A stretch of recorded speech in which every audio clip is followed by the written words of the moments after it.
Video चालू झाला. Yes, सर्वांना सर्वप्रथम नमस्कार. आपलं जे आजचं जे प्रशिक्षण आहे, आजचं म्हणण्यापेक्षा आपले हे अजून 2 महिने प्रशिक्षण चालेल.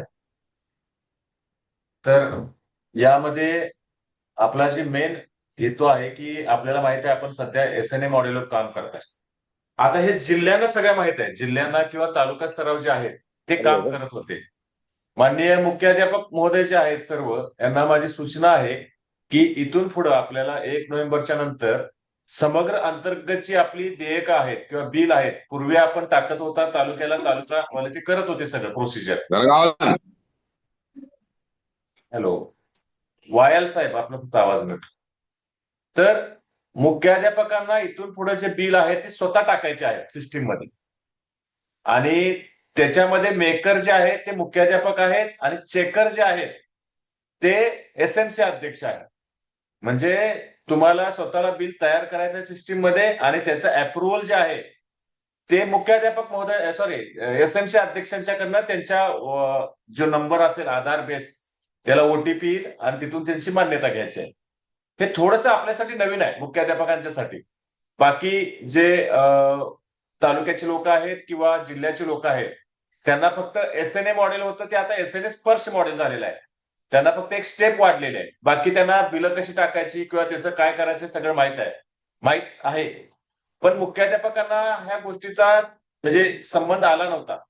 जे PM3 मध्ये मुख्याध्यापक आहेत त्यांना थोडं माहिती आहे, पण ज्या PM3 व्यतिरिक्त समग्र शिक्षा अंतर्गत जे मुख्याध्यापक आहेत आणि स्कूल आहेत त्यांच्यासाठी हा नवीन विषय आहे. आणि आपल्याला ह्या 1 महिन्यामध्ये जवळजवळ 64,000 शाळांना हे ट्रेनिंग द्यायचं आहे. त्यासाठी आपण दररोज म्हणजे 3 ते 4 सत्रामध्ये ट्रेनिंग लावत आहोत.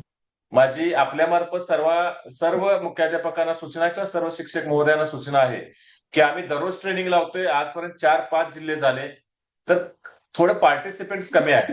म्हणजे आम्ही साधारणतः बाकी लोग माइक म्यूट कर दे अपना. ह्याचा परिणाम असा होणार आहे की तुम्ही तुमच्यामध्ये माउथ पब्लिसिटी केली तर बरं राहील की जेवढे जास्त मुख्याध्यापक ह्याच्यामध्ये आपला सहभाग नोंदवतील त्यांना तेवढं भविष्यात बिल टाकताना अडचणी कमी येतील. तर आम्ही जे आपल्याला ट्रेनिंग शेड्यूल दिलेलं आहे ते ट्रेनिंग शेड्यूलनुसार सर्वांनी उपस्थित राहावं. 1-1 तासाचंच असणार आहे. अजून आपल्याला आणखीन एकदा ट्रेनिंग घ्यावं लागेल, कारण आपल्याला बिल कसं टाकायचं हे आपल्याला शिकवलं जाईल. आजच्या आपलं जे ट्रेनिंग घेण्याचा उद्देश जो आहे तो असा आहे की SNA स्पर्श मॉडेल काय आपल्याला कळायला पाहिजे आणि आपल्याला रजिस्ट्रेशन काय करायचं आहे. माझी मुख्याध्यापकांना 2 सूचना तुम्ही एक लक्षात ठेवा. एकदा तुम्हाला रजिस्ट्रेशन करायचं आहे, रजिस्ट्रेशन ह्या सिस्टीमवर, आणि रजिस्ट्रेशन केल्यानंतर बिल टाकायचं आहे. ह्या 2च ऍक्टिव्हिटी तुम्हाला करायच्या आहेत, रजिस्ट्रेशन करणे आणि बिल टाकणे. तर ह्या सगळ्या गोष्टी करत असताना आपण आत्ताच जर हे उमेश गोरलेजी कोण आहेत, काय शंका आहे आपली, बोला. उमेश गोरलेजी, गोरले, राजेश जाधव, राजेश जाधव जी, काय शंका आहे का आपली? यस. आपण हँड रेज केलाय, काय शंका आहे का? नाही नाही नाही. हा, ठीक आहे. माझी सर्वांना सूचना आहे, आपल्या सर्वांना, की आपण या SNA स्पर्श मॉडेलवर रजिस्ट्रेशन करताना कोणत्या गोष्टी अपेक्षित आहेत हे आमचे आता हाके जे आहेत, सहाय्यक लेखाधिकारी, मानजी आहेत, आपले टेक्निकल पर्सन, हे आपल्याला सांगतील. आणि तदनंतर आपण एक ट्रेनिंग घेऊ परत बिल कसं टाकायचं. पण आजच्या ट्रेनिंगचा मेन उद्देश जो आहे तो तुम्हाला SNA स्पर्शवर रजिस्ट्रेशन कसं करायचं आहे हे सांगणार आहे. यासाठी आमच्या टीमनं अजेंडा तयार केलेला आहे. युट्यूबच्या गोष्टी, युट्यूब तुम्हाला चॅनलचं डिस्क्रिप्शन इथे देत आहेत. सबस्क्रिप्शन तुम्ही करायचं आहे, म्हणजे तुम्हाला सोपं जाईल ते बघताना. आणि बाकीचा जो GR आहे, ती माहिती आहे, ते सगळं आपल्याला शेअर करा. तर सर्वांनी ह्या गोष्टी शांततेत ऐकून घ्या. चालू करा. आणखीन एक सूचना, आणखीन एकच मिनिट घ्या तुम्ही. करंट अकाउंट आपल्याला ओपन करायचे. करंट अकाउंट म्हणजे होल्डिंग अकाउंट. तर ह्या बाबतीत एक सर्वांनी सूचना लक्षात ठेवा. आपल्या शाळेकडे जर पूर्वीचं एखादं करंट अकाउंट असेल तर तेच वापरायचं आहे. जर आपल्या शाळेकडे करंट अकाउंट नसेल तर आपल्याला कंपल्सरी अकाउंट ओपन करावं लागेल, त्याशिवाय सिस्टीमवर आपल्याला जाता येत नाही. त्यामुळे आपल्याला ही पूर्वतयारीसाठी आम्ही वेळ देत आहोत 7 ते 8 दिवसाचा. त्यामध्ये आपल्याला करंट अकाउंट ओपन करायचं आहे आपल्या शाळेचं. त्याचं पत्र देखील शेअर करतील माझी संबंधित संभाजीनगर, छत्रपती संभाजीनगर जे कोण जिल्हा समन्वयक आहेत समग्र शिक्षण बुलढाणा आहे, सॉरी बुलढाण्याचे जे कोण जिल्हा समन्वयक आहेत त्यांना जे आमचं पत्र गेलेलं आहे बँकेत अकाउंट ओपन करायचं आहे ते सर्व शाळांना सर्क्युलेट करावं अशी माझी एक सूचना आहे. आणि आपल्याकडे जर पूर्वी करंट अकाउंट असेल तर वेगळ्या उघडायची गरज नाही, तेच अकाउंट आपण जोडलं तरी चालेल. आपल्याकडे करंट अकाउंट नसेल तर मात्र आपल्याला अकाउंट ओपन करावं लागेल. ही बेसिक सूचना आहे. ठीक आहे. सभी को नमस्कार. कोणत्या बँकेमध्ये उघडावं? कोणत्याही नॅशनलाइज बँकेमध्ये किंवा शेड्यूल कमर्शियल बँकेमध्ये, या बाबतीत आम्ही तुम्हाला कोणतंही कंपल्शन करणार नाही. म्हणजे जसं की नॅशनलाइज बँक तर आपल्याला माहिती आहे, शेड्यूल कमर्शियल म्हणजे आयसीआयसीआय, एचडीएफसी, ऍक्सिस, फेडरल आहे.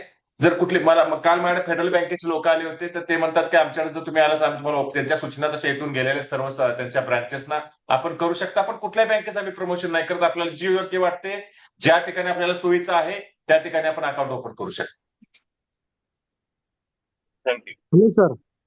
अभी सभी लोग अपना माइक म्यूट कर दें प्लीज. Hello sir. हा बोला. हा म्हणलं आमच्या शाळेचं करंट अकाउंट मुख्याध्यापकाच्या नावानं आहे. हा चालेल, त्याचा काय प्रश्न. ते करंट अकाउंट कशासाठी आहे? आपले जे डिडक्शनचे पैसे येणार आहेत हा, ते भरायसाठी आहे. Okay sir. एक लक्षात ओके. ठेवा तुम्ही लोकांनी, आता एक कन्सेप्ट लक्षात ठेवा. सर ऐका एक मिनिट सर, हा त्याला नावाचं कंपल्शन आहे का सर? काही स्पेसिफिक नावाने पाहिजे ते? हा तुमच्या शाळेच्या नावानं लागेल ना. मग एसएमसी शाळा व्यवस्थापन समितीच्या नावाने बस होईल ना सर? एसएमसी स्कूल चालेल, तुम्ही करू शिवणी शकता. असं नावाने. ऐका सर, ह्या अकाउंट मध्ये तुमचे व्हेंडरचे पैसे कुठलेच येणार नाहीये. मी तुम्हाला एक स्पष्ट क्लिअर करतो. एसएनएस स्पर्श जी सिस्टीम आहे ना त्याच्यामध्ये बँक फक्त तुमचे जे जीएसटी असेल, इन्कम टॅक्स असेल, ह्याचे पैसे फक्त तुमच्या अकाउंटला येतील. बाकीचे जे पैसे आहेत ह्या सिस्टीम मध्ये, समजा तुम्ही एखाद्या शाळेमध्ये असं आपण पकडू की टीव्ही खरेदी केला 1 लाखाचा, बरोबर? त्यामध्ये 90,000 रुपये त्या व्हेंडरचे द्यायचे आणि 10,000 रुपये डिडक्शन असतील. डिडक्शन मध्ये काय असेल? जीएसटी आणि इन्कम टॅक्स असेल. 5,000 रुपये इन्कम टॅक्स, 5,000 रुपये जीएसटी, बरोबर? तर तेवढेच 10,000 रुपये तुमच्या अकाउंटला येणार.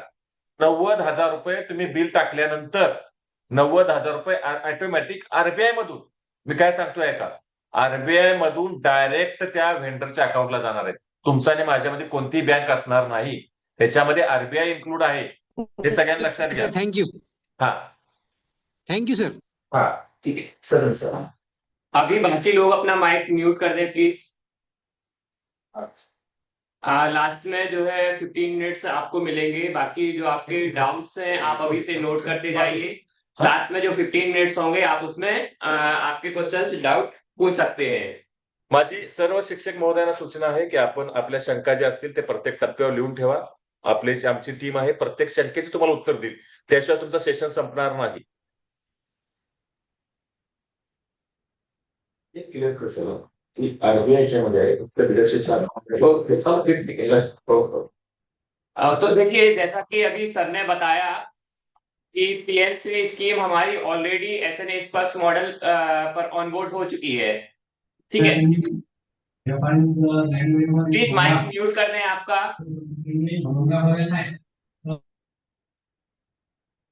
तो एसएनए स्पर्श मॉडल के बारे में मैं एक छोटा सा इंट्रोडक्शन आपको दे देता हूं कि एसएनए स्पर्श जो है पीएफएमएस का ही एक नया मॉडल है जो कि सेंट्रल गवर्नमेंट ने स्टार्ट किया है.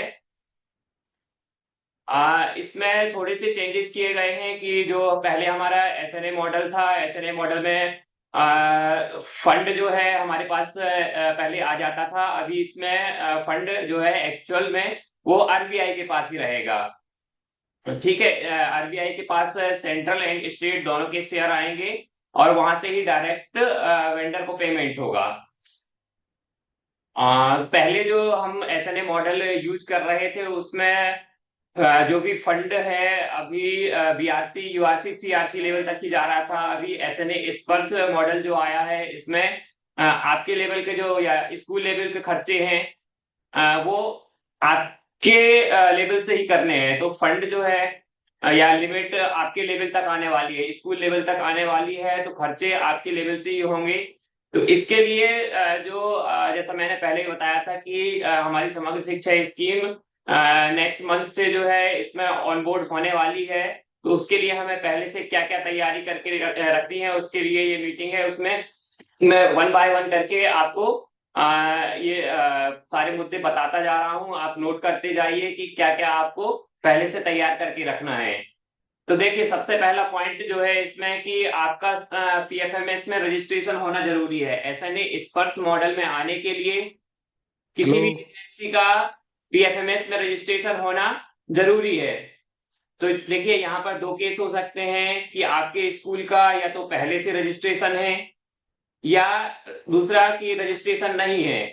अगर पहले से रजिस्ट्रेशन है आपके स्कूल का और आपके पास यूजर आईडी पासवर्ड है, अगर नहीं है तो आप उसे रीसेट कर सकते हैं। अगर रीसेट करने से मिल जाता है तो उसमें आपको चेक करना है कि जो एजेंसी नेम है, जो आपके स्कूल का पीएफएमएस का रजिस्ट्रेशन है, उसका जो एजेंसी नेम है उसमें किसी भी तरह का स्पेशल कैरेक्टर ना हो, जैसे कि @ हैश, परसेंट एंड कॉमा।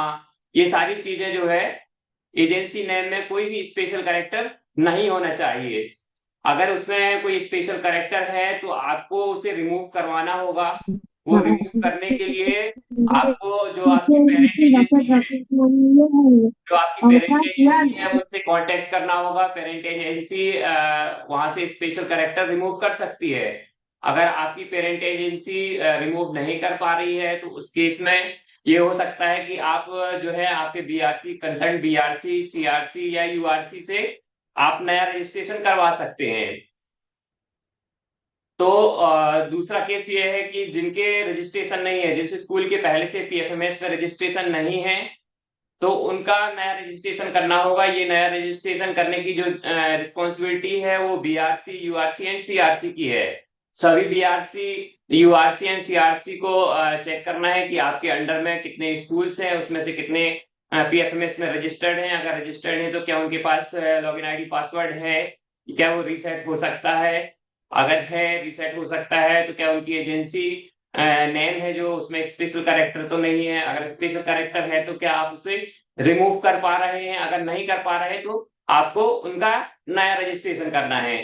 तो रिकमेंडेड ये है कि आप नया रजिस्ट्रेशन कर दें तो ज्यादा अच्छा होगा।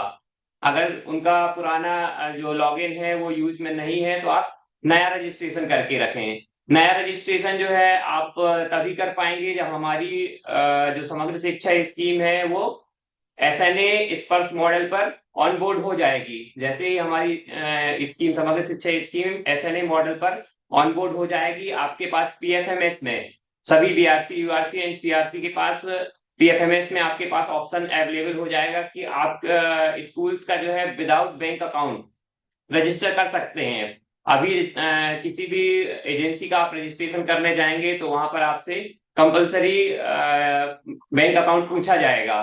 बट एसएनए स्पर्श मॉडल जब ऑन बोर्ड हो जाएगा तो उस टाइम पे आपको बैंक अकाउंट नंबर कंपलसरी नहीं रहेगा। आप विदाउट बैंक अकाउंट सभी स्कूल्स का रजिस्ट्रेशन कर पाएंगे।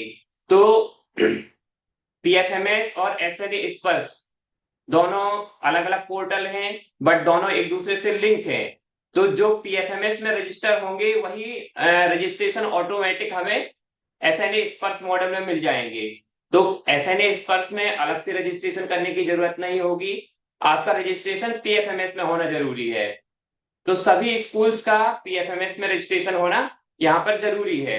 इसके लिए जो भी प्रोसीजर होगी कि पीएफएमएस में कैसे रजिस्टर करना है वो बीआरसी, यूआरसी एंड सीआरसी को उपलब्ध करा दी जाएगी। या तो यहाँ से कुछ डॉक्यूमेंट्स जो है आपको पीडीएफ आपको शेयर कर दिए जाएंगे, या फिर इसके लिए जो है ट्रेनिंग के लिए या इनसे रिलेटेड जो भी प्रोसीजर होगी उसके लिए हमने एक यूट्यूब चैनल बनाया है एसएनए स्पर्श महाराष्ट्र के नाम से। उसमें जो है इससे रिलेटेड सारी प्रोसीजर के वीडियो आपको वहां पर उपलब्ध करा दिए जाएंगे।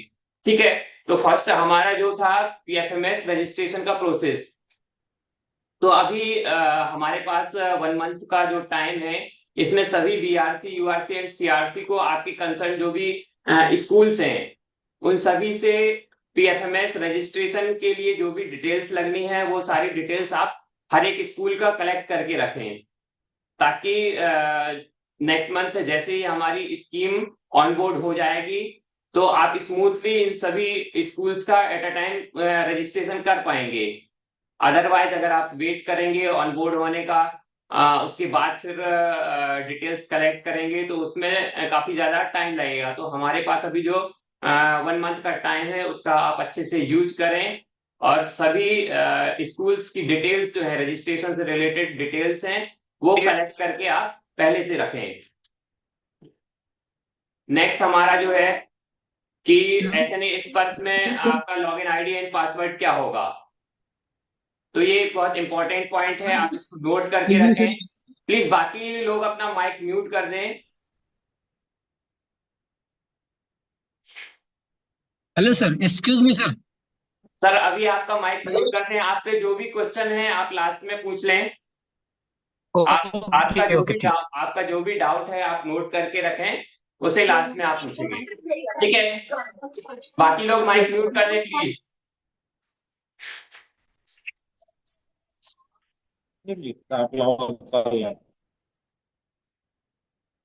अभी हमारा नेक्स्ट टॉपिक जो है कि एसएनए स्पर्श में आपका लॉगिन आईडी पासवर्ड क्या होगा। तो देखिए, जब आपका पीएफएमएस में रजिस्ट्रेशन हो जाएगा उसके बाद एसएनए स्पर्श में आपकी एजेंसी ऑटोमेटिक रजिस्टर हो जाएगी। तो वहां पर जो पीएफएमएस का एजेंसी यूनिक कोड होगा, इसको आप नोट करके रख लीजिए सभी लोग कि पीएफएमएस का जब रजिस्ट्रेशन होगा तो उसमें एक एजेंसी यूनिक कोड जनरेट होगा। तो जो एजेंसी यूनिक कोड होगा वही आपका एसएनए स्पर्श पे लॉगिन आईडी होगी। जो लॉगिन आईडी आपकी होगी पीएफएमएस की एजेंसी यूनिक कोड होगी। ये सभी लोग नोट करके रख लीजिए प्लीज, ठीक है। अभी यहाँ पर एसएनए स्पर्श मॉडल में आपके 2 यूजर होंगे, एक मेकर होगा, दूसरा चेकर होगा। तो दोनों के लिए जो लॉगिन आईडी होगी वो सेम होगी। एजेंसी यूनिक कोड जो पीएफएमएस का एजेंसी यूनिक कोड है वही यूजर आईडी दोनों के लिए सेम होगी, मेकर एंड चेकर दोनों के लिए, बट दोनों का पासवर्ड अलग अलग होगा। अभी यहाँ पर देखिए, हर एक लेवल पे 2 यूजर होंगे, एक मेकर होगा एक चेकर होगा। अभी हम अगर स्कूल लेवल की बात करें तो स्कूल में जो मेकर होंगे वो मुख्य अध्यापक होंगे और चेकर एसएमसी अध्यक्ष होंगे। यहाँ पर हर एक लेवल पर जो है डिसाइड किया गया है कि कौन मेकर होगा एंड कौन चेकर होगा। तो उसके लिए जो है हमने एक चार्ट बनाया है, मैं आपको यहाँ पर शेयर कर देता हूँ। नाही जेव्हा दादा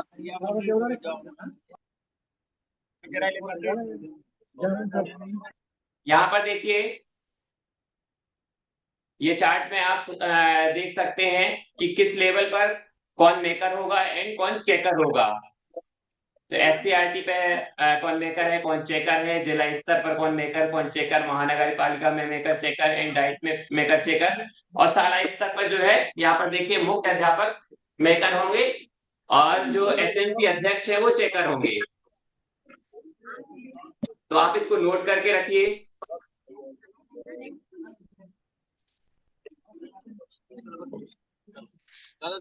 हो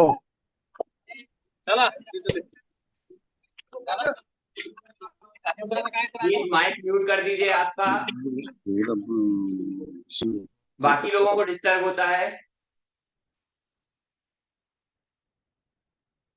ठीक है। तो यहाँ पर आपके 2 यूजर होंगे, एक मेकर होगा दूसरा चेकर होगा। मेकर आपका मुख्य अध्यापक होंगे और चेकर एसएमसी अध्यक्ष होंगे।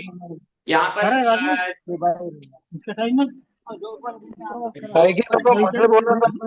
ऐकू येत नाही। ये गजानन सर, गजानन गौंड सर, आपका माइक प्लीज म्यूट कर दीजिए, बाकी लोगों को डिस्टर्ब हो रहा है। विष्णु सर सर्वांनी हॅलो सर, सर्वांनी माईक म्यूट करा, कारण ते एवढी माहिती महत्वाची सांगत आहे, तुम्ही मनामध्ये बोलत आहे आणि तुम्ही एका हे करताय योग्य नाही, कारण सर त्याच्यातली माहिती आम्हाला समजत नाही मनामध्ये बोलल्यामुळे।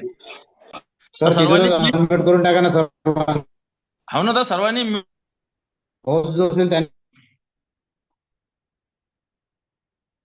ठीक है, चलिए आगे हम जाएंगे। यहाँ पर देखिए, मेकर और चेकर का जो आपका लॉगिन मिलेगा, मेकर एंड चेकर का जो पासवर्ड अलग अलग होगा, वो पासवर्ड जब हमारी स्कीम ऑन बोर्ड हो जाएगी आपको लॉगिन आईडी पासवर्ड जो है डिफॉल्ट मीटिंग लॉगिन चालू आईडी पासवर्ड आपको मिल जाएगा सभी को जो है। एक डिफॉल्ट मेकर और चेकर का डिफॉल्ट आईडी पासवर्ड होगा। जो मेकर का पासवर्ड होगा वो draft@123 होगा। मेकर का पासवर्ड ड्राफ्ट का डी कैपिटल होगा, draft@123। एंड चेकर का जो लॉगिन होगा उसका पासवर्ड final@123। फाइनल का एफ कैपिटल होगा। ठीक है, इससे रिलेटेड जो भी डॉक्यूमेंट्स होंगे बाद में वो आपको शेयर कर दिए जाएंगे, बट आप अभी के लिए जो है आप नोट करके रख सकते हैं कि जो आपका लॉगिन आईडी होगा वो पीएफएमएस का एजेंसी यूनिक कोड होगा, और उसका जो पासवर्ड है मेकर के लिए draft@123, चेकर के लिए final@123। ठीक है, उसके बाद जो है एक इम्पोर्टेंट चीज है यहाँ पर देखिए, ई हस्ताक्षर। ई हस्ताक्षर जो है ये जब भी आप आपके लेवल से वेंडर पेमेंट करेंगे, मेकर जो है वो वेंडर क्रिएट करेंगे और चेकर उसको अप्रूव करेंगे। तो यहाँ पर जो भी वेंडर पेमेंट का अप्रूवल होगा, अप्रूवल के लिए जो ऑथेंटिकेशन होगा उसके लिए ई हस्ताक्षर का यूज किया गया है। ई हस्ताक्षर जो है आधार बेस्ड जो लिंक मोबाइल नंबर होगा उसमें ओटीपी आएगा, उस ओटीपी के थ्रू जो है आप किसी भी पेमेंट को अप्रूव करेंगे।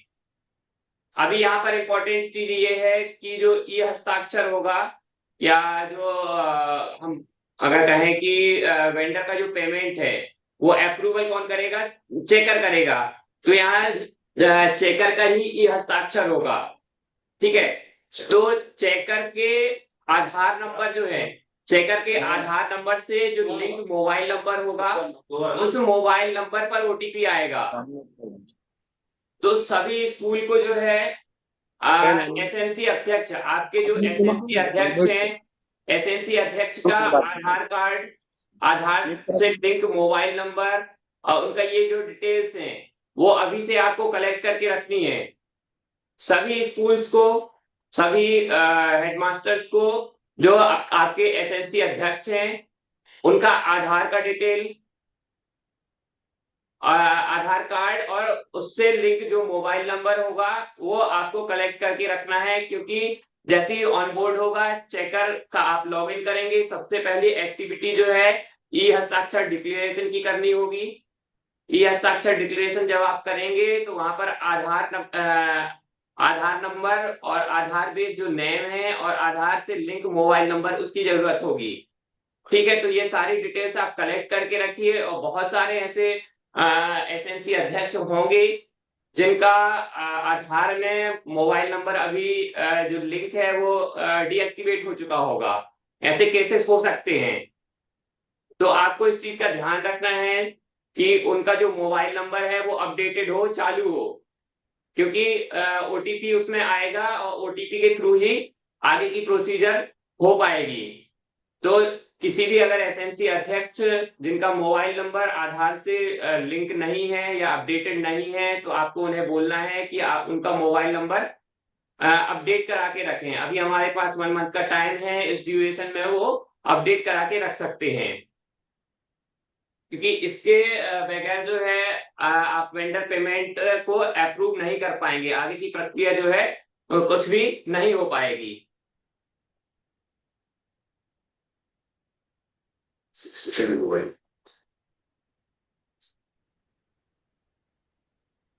ठीक है, उसके बाद हमारा नेक्स्ट पॉइंट जो है ये एजेंसी मैपिंग का है।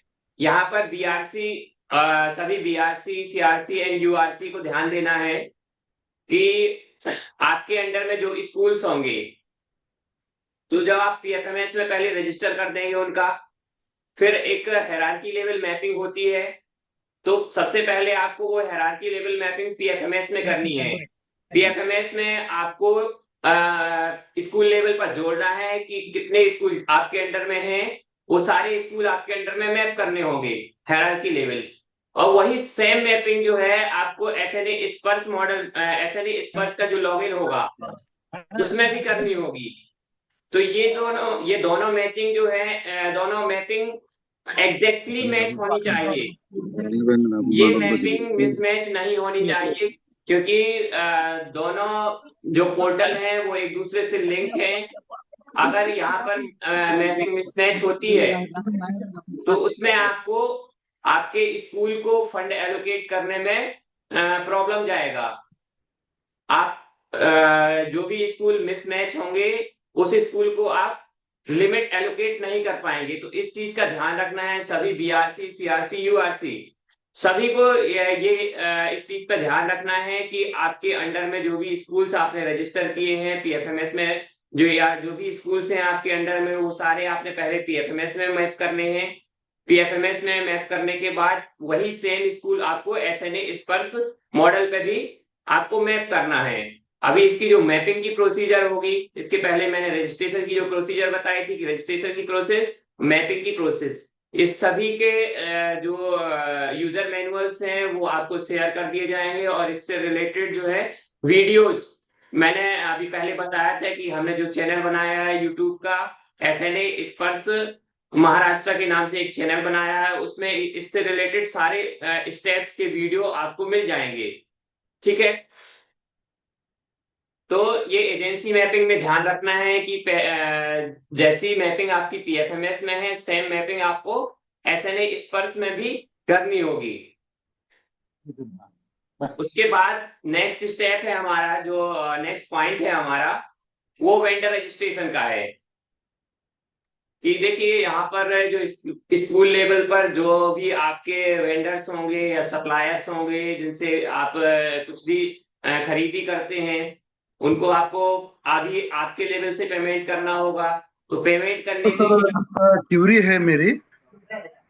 सर, हेलो, आपकी क्वेरी अभी नोट कर लीजिए सर। हम लास्ट में जो 15 मिनट्स होंगे हम उसमें सर, डिस्कस करेंगे। थोडं महत्वाचं आहे म्हणून मी मध्ये डिस्टर्ब करून बोलतोय। ठीक है, बोलिए सर। सर, मी Zilla Parishad high school and junior college Deulghat Buldhana जिल्ह्यातून बोलतोय। प्रिन्सिपल आहे मी। हाँ बोलिए। आमच्या इथे जे शाळा व्यवस्थापन समितीच्या अध्यक्षाबाई आहेत ते 5वी 6वी काहीतरी शिकलेल्या आहेत। त्यांच्याकडे मोबाईल नंबर नाही, त्यांच्याकडे ईमेल नाही, त्यांच्याकडे आतापर्यंत पॅन कार्ड नाही।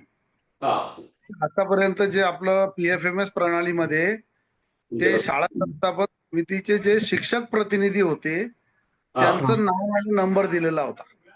म्हणून मला ही हस्ताक्षर करण्यास अडचण येत आहे साहेब। ते करू शकत नाहीये, ते इलिटरेट आहेत, ते देऊ शकत नाही कुठल्या प्रकारचे पासवर्ड वगैरे। नंबर नाहीये त्यांच्याकडे, त्यांच्या पतीचा नंबर आहे। त्यांना सह्यासाठी विचारलं तर ते पैसे मागतात सह्या करायला, त्यांचे पती राज। आम्ही पैसे देऊ शकत नाही सह्यांसाठी। सर एक अभी मिनट, इस कानून में हस्ताक्षर नहीं कर सकता हूँ। यदि इसके लिए कोई सॉल्यूशन हो तो बताइए सर, क्योंकि वो नाम देना नहीं चाहते उसमें और वो हो भी नहीं सकता है सर। और दूसरा पॉइंट सर मेरा इंपॉर्टंट ये है, जिसका एक गांव से निवेदन आया है मेरे पास। माझ्या शाळेमध्ये 900 विद्यार्थ्याच्या जवळपास विद्यार्थी आहेत। 5वी ते 12वी 5वी ते 10वी मराठी मीडियम आणि 9वी ते 12वी उर्दू मीडियम। आणि ही जी समिती बनलेली आहे ही 160 विद्यार्थ्यांच्या पालकांची आहे। बाकी 750 पालक माझ्याकडे येतात आणि ते विचारतात की आमचं प्रतिनिधित्व कुठे आहे। हे 5वी ते 8वी मराठी मीडियमची समिती आहे। आता मग उर्दू मीडियम आहे 9वी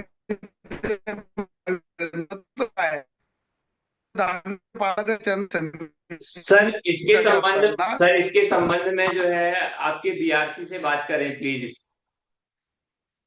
ये बीआरसी में बैठा हूँ सर मैं, वो बता रहे हैं कि कोई हल नहीं, इसका कोई हल नहीं है सर। और इसी कारणवश जो तो इससे पहले दो हुए कुछ ऐसे बहुत ही फ्रूटफुल रहा रिजल्ट, ऐसा कुछ नहीं है। मैं आपको ऑनेस्टली बता रहा हूँ सर, ये ऐसा नहीं बोलना चाहिए। आखिर के दो जो रहे वो फ्रूटफुल नहीं रहे सर। इस कारणवश यदि पीएफएमएस में जो टीचर रिप्रेजेंटेटिव है उसमें उनका जो मोबाइल नंबर है ओटीपी के लिए, उनका ईमेल है, उनका सब चल रहा है। ये जो तो अभी जो प्रेसिडेंट है अभी भाई, तो वो कुछ नहीं कर सकते उसमें। उनके हस्बैंड को हम फोन में लगा सकते हैं सर, और वो लगा रहे पैसे मांगते हैं। हेलो सर हा सर. याच्या संदर्भात तुम्ही डिस्ट्रिक्ट लेवल आणि बीआरसी यांच्याशी बोललेलं बरं होईल, कारण आपलं लेवलच्या ऑफिसलाच बसलोय साहेब. जे मी ट्रेनिंग येऊन सेशन माझं आहे समाधान आपल्याला एक झालं नाही. टाइम बॉन्डिंग आहे. तर याच्यामुळे काय होतं की आपला जो वेळ आहे ना, जो महत्वाची जी इन्फॉर्मेशन आपल्याला शेअर करायची आहे मी ई ती शेअर होत हस्ताक्षर नाहीये. करू शकत नाहीये सर.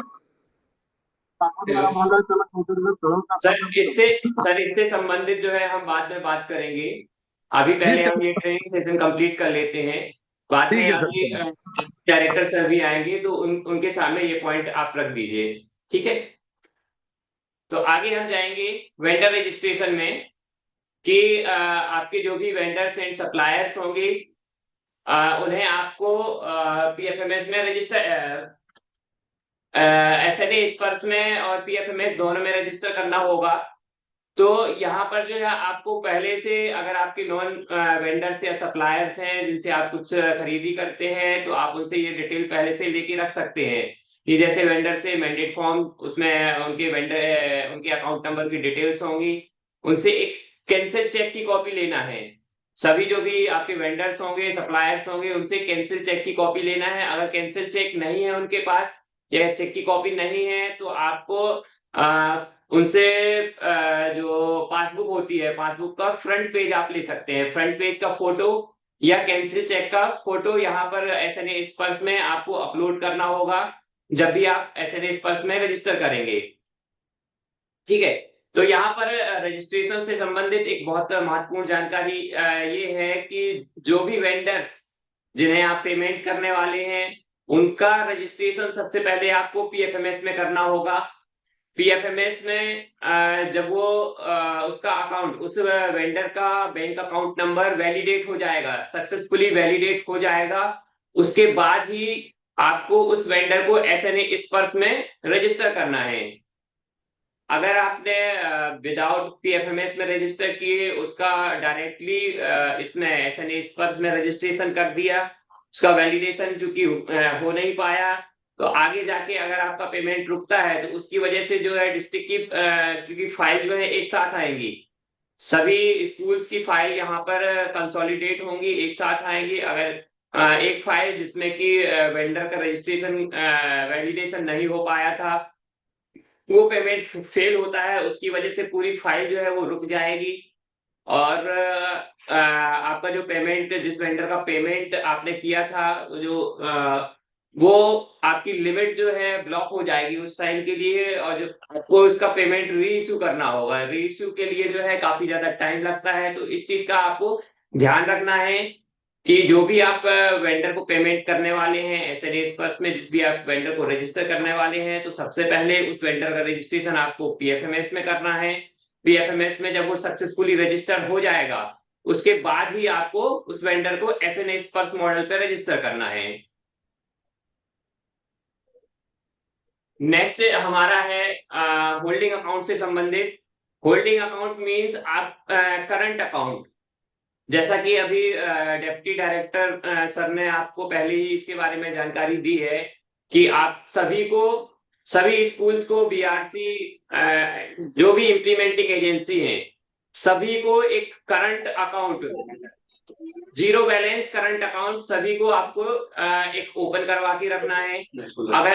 और ये करवाना है आपको किसी भी नेशनलाइज बैंक में, ये आप कोऑपरेटिव बैंक का अकाउंट नहीं चलेगा। आप किसी भी, यहाँ पर बैंक का कोई भी बाउंडेशन नहीं है, आप चाहे किसी भी बैंक में ओपन करवा सकते हैं, जो भी आपके यहाँ पर उपलब्ध है, जो भी नेशनलाइज बैंक है उपलब्ध है आपके यहाँ, आप उसमें करवा सकते हैं, बट वो करंट अकाउंट होना चाहिए। जीरो बैलेंस करंट अकाउंट आपको ओपन करवाना है। इसके लिए जो लेटर होगा वो आप यहाँ से जो इशू हुआ है वो आपको शेयर हो जाएगा, आपके पास आ जाएगा।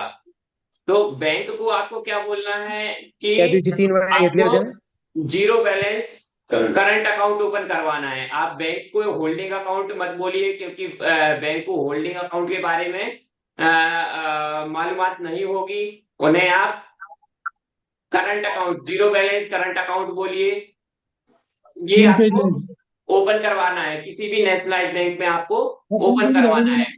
इसका जो पर्पज है, जैसा सर ने भी पहले बताया था, मैं फिर से एक बार बता देता हूं कि इसका पर्पज क्या है अकाउंट को ओपन करवाने का। जब भी आप किसी वेंडर को पेमेंट करते हैं तो वेंडर को पेमेंट करते टाइम पे मान लीजिए कि अमाउंट बड़ा है, तो वहां पर आप कुछ अमाउंट डिडक्ट करते हैं उनका, जैसे टीडीएस, जीएसटी या इनकम टैक्स। जो भी अमाउंट आप उनका डिडक्ट करते हैं, तो जो नेट अमाउंट होता है, आप पहले ग्रॉस अमाउंट की एंट्री करते हैं, उसके बाद आप डिडक्शन की एंट्री करते हैं, तो यहाँ पर बाइफर्केशन मिल जाता है net amount and deduction amount का। तो जो नेट अमाउंट होता है वो तो वेंडर के अकाउंट में चला जाएगा, डायरेक्टली जाएगा। और जो डिडक्शंस के अमाउंट होंगे वो आपके इस होल्डिंग अकाउंट में आएंगे। जो होल्डिंग अकाउंट यहाँ पर आप मैप करेंगे, उस होल्डिंग अकाउंट में डायरेक्टली आ जाएंगे। तो उस वो अमाउंट का आपको गवर्नमेंट को पे करना होगा। तो सभी हमारे पास जो अभी टाइम है, 1 मंथ का टाइम है, उस ड्यूरेशन में सभी एजेंसीज को, सभी स्कूल्स को अपना एक zero balance current account open करवाना है। आप किसी भी नेशनलाइज बैंक में ओपन करवा सकते हैं। इसके बाद जो एक दूसरा इंपॉर्टेंट पॉइंट है कि सभी स्कूल्स के पास या सभी इंप्लीमेंटिंग एजेंसी के पास अपना खुद का एक 10 नंबर होना चाहिए। जिसके पास भी 10 नंबर उपलब्ध नहीं है वो अपना 10 नंबर निकलवा सकते हैं। तो इसका जो इसके लिए आप ऑनलाइन भी अप्लाई कर सकते हैं, ऑफलाइन भी अप्लाई कर सकते हैं। तो इसके लिए कैसे अप्लाई करना है, या तो अगर आपको पता है तो आप डायरेक्टली अप्लाई कर सकते हैं, अगर नहीं पता है तो इसके रिलेटेड कि इसमें आपको कैसे अप्लाई करना है उससे संबंधित जो भी स्टेप्स होंगे उसके भी वीडियो आपको एसएनए स्पर्श चैनल पर मिल जाएंगे। यूट्यूब का जो चैनल है एसएनए स्पर्श महाराष्ट्र, उसमें आपको अपलोड करके उपलब्ध करा दिए जाएंगे, बहुत जल्द ही उपलब्ध करा दिए जाएंगे। तो यहाँ पर ध्यान देना है कि सभी को जो है करंट अकाउंट ओपन करवा के रखना है, और दूसरा सभी स्कूल्स को 10 नंबर लेना है, सभी स्कूल को। क्योंकि 10 नंबर जब आप होल्डिंग अकाउंट एसएनए स्पर्श में रजिस्टर करेंगे तो रजिस्टर करते टाइम पे 10 नंबर आपका मैंडेटरी फील्ड होगा, तो वहां पर 10 नंबर आपको देना ही होगा। जब तक आप 10 नंबर नहीं एंटर करेंगे तब तक आप होल्डिंग अकाउंट मैप नहीं कर पाएंगे, और जब तक होल्डिंग अकाउंट आपका मैप नहीं होगा आप किसी भी वेंडर को पेमेंट इनिशिएट नहीं कर पाएंगे। तो वेंडर इनिशिएट करने के लिए होल्डिंग अकाउंट का मैप होना जरूरी है, और होल्डिंग अकाउंट के लिए 10 नंबर आपके पास अवेलेबल होना जरूरी है। तो आपको ये दोनों चीजें जो है बहुत महत्वपूर्ण है, ये दोनों आपको पहले से तैयारी करके ही रखनी है कि आपको करंट अकाउंट ओपन करवा के रखना है, किसी भी नेशनलाइज बैंक में आप ओपन करवा सकते हैं, और दूसरा आपको 10 नंबर लेना है।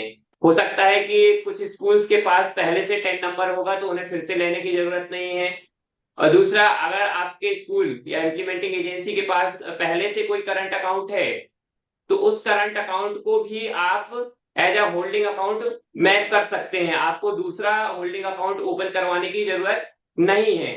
अगर आप चाहें तो, यहाँ पर ऐसा कुछ मैंडेटरी नहीं है, अगर आपके पास है ऑलरेडी तो आप चाहें तो उसे मैप कर सकते हैं। अगर आप दूसरा ओपन करवाना चाहते हैं सेपरेट इसके लिए, तो सेपरेट भी आप करंट अकाउंट ओपन करवा सकते हैं। दोनों ऑप्शन आपके पास यहाँ पर उपलब्ध है। ठीक है, हेलो। नेक्स्ट हमारा है ब्राउजर से सेटिंग। यहाँ पर जो आप कंप्यूटर यहाँ पर यूज करेंगे एसएनए स्पर्श को ऑपरेट करने के लिए, आप मेकर और चेकर लॉगिन जो आपके होंगे उनको ऑपरेट करने के लिए जो भी आप कंप्यूटर यूज करेंगे उसमें जो भी ब्राउजर होंगे, जैसे क्रोम ब्राउजर है, एज ब्राउजर है, फायरफॉक्स ब्राउजर है, इन सभी ब्राउजर में जो है पॉपअप अलाउ होना चाहिए।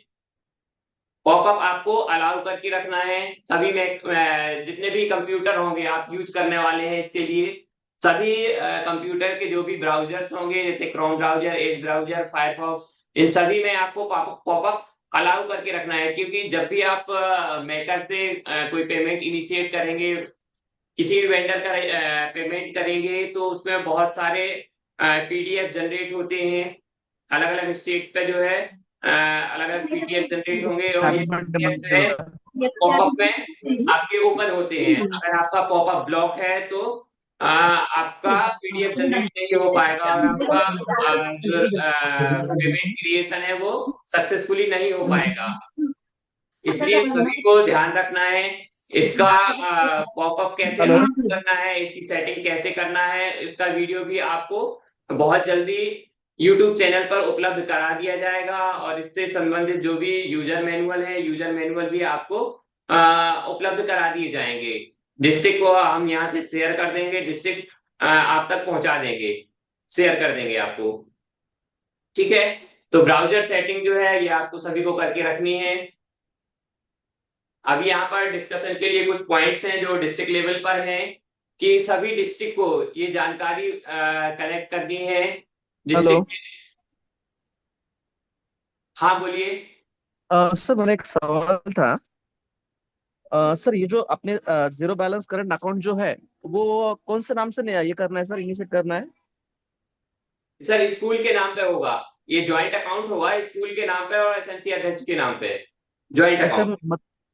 सीधा स्कूल HM और SMC हाँ, अध्यक्ष के स्कूल नाम का से? नाम एचएम स्कूल का नाम है और एसएमसी अध्यक्ष उनके नाम पे। ठीक है, ओके, यस सर, थैंक आगे हम यू। यस सर, जाएंगे डिस्कशन पॉइंट। डिस्कशन पॉइंट पे हम बात कर रहे थे कि डिस्ट्रिक्ट को ये सारी जानकारी जो है कलेक्ट करनी है कि आपके डिस्ट्रिक्ट में टोटल नंबर ऑफ स्कूल कितने हैं, उसके बाद ऐसे कितने स्कूल हैं जो ऑलरेडी PFMS में रजिस्टर्ड हैं, उसमें से ऐसे कौन से स्कूल हैं जिसमें स्पेशल कैरेक्टर है तो उनसे स्पेशल कैरेक्टर रिमूव करवाना है, कितने स्कूल हैं, नंबर ऑफ स्कूल जिनका holding accounts means current account open हो गया है और 10 नंबर उन्होंने निकलवा लिया है। तो ये जानकारी जो आपको टाइम टू टाइम लेके और कलेक्ट करके और ये जानकारी आपको MPSP ऑफिस को पहुंचानी है ताकि हमारे पास एग्जैक्ट आइडिया यहाँ पर लग सके या डिस्ट्रिक्ट को कि टोटल नंबर ऑफ जो स्कूल्स हैं उनकी पहले से ये SNA स्पर्श मॉडल में जाने के लिए पूरी तैयारी हो चुकी है या नहीं हुई है। तो ये सारे अपडेट जो है आपको लेके MPSP ऑफिस को अपडेट करना है। तो BRC जो है सभी स्कूल से ये जानकारी लेंगे कि उनका होल्डिंग अकाउंट ओपन हो गया है, 10 नंबर उन्होंने ले लिया है या नहीं लिया है। तो ये सारी जानकारी जो है BRC लेके सभी BRC, URC, CRC जो है अपने कंसर्न डिस्ट्रिक्ट या MNC को उपलब्ध कराएंगे और फिर डिस्ट्रिक्ट को ये सारी जानकारी कलेक्ट करके MPSP ऑफिस को देनी है। इसके लिए जो है हमने कुछ टाइमलाइन निश्चित की है कि जैसे PFMS रजिस्ट्रेशन से संबंधित BRC जो है सभी स्कूल से अभी जो सभी स्कूल्स के PFMS में रजिस्ट्रेशन करने हैं तो उस रजिस्ट्रेशन से संबंधित जो भी डिटेल्स होंगी वो सभी स्कूल से लेके आपको कलेक्ट करनी है। 5 डेज के अंदर तो आप सभी डिटेल्स जो है कलेक्ट करके रख लीजिए। सारी डिटेल्स जो है आप कलेक्ट करके रख लीजिए ताकि जैसे ही हमारी स्कीम समग्र शिक्षा स्कीम ऑन बोर्ड होगी तो उस टाइम पे आपके पास सभी स्कूल का पूरा डेटा एक साथ अवेलेबल होगा और आप 1 या 2 दिन में जो है सारे रजिस्ट्रेशन कर पाएंगे ताकि एट लास्ट पॉइंट पे जो है इसमें रजिस्ट्रेशन की प्रोसेस में डिले ना हो, इसलिए सारी डिटेल्स आपको पहले से कलेक्ट करके रखनी है। दूसरा BRC, CRC एंड URC को ये देखना है कि जिनके पास पहले से PFMS के लॉगिन है और वो ऑपरेटिव है, उनके पास लॉगिन आईडी पासवर्ड है, तो कहीं उसमें स्पेशल कैरेक्टर तो नहीं है। अगर स्पेशल कैरेक्टर है तो आप उनको रिमूव करने का ट्राई कर सकते हैं, अगर रिमूव हो रहा है तो आप उसको यूज कर सकते हैं, अदरवाइज आप उनका दूसरा रजिस्ट्रेशन कर सकते हैं, उनसे डिटेल लेके उनका दूसरा रजिस्ट्रेशन कर सकते हैं। तो इसके जो स्पेशल कैरेक्टर रिमूव करने का टाइम लिमिट है वो 7 डेज का है। उसके बाद होल्डिंग अकाउंट एंड 10 नंबर की जो जानकारी है ये आपको कलेक्ट करना है। ये सभी जो मुख्य अध्यापक हैं वो अपनी जानकारी BRC को पहुंचाएंगे कि उनका होल्डिंग अकाउंट ओपन हुआ है या नहीं हुआ है, 10 नंबर का क्या स्टेटस है। ये सारी जानकारी जो है आपको ऑनबोर्डिंग के पहले ये ओपन करवाना ही है। सभी को holding account means current account open करवाना है एंड 10 नंबर सभी के पास उपलब्ध होना चाहिए। तो ये सारी जानकारी जो है डिस्ट्रिक्ट कलेक्ट करके 10 डेज में आपको यहाँ MPSP ऑफिस को पहुंचानी है। अभी देखिए यहाँ पर जो है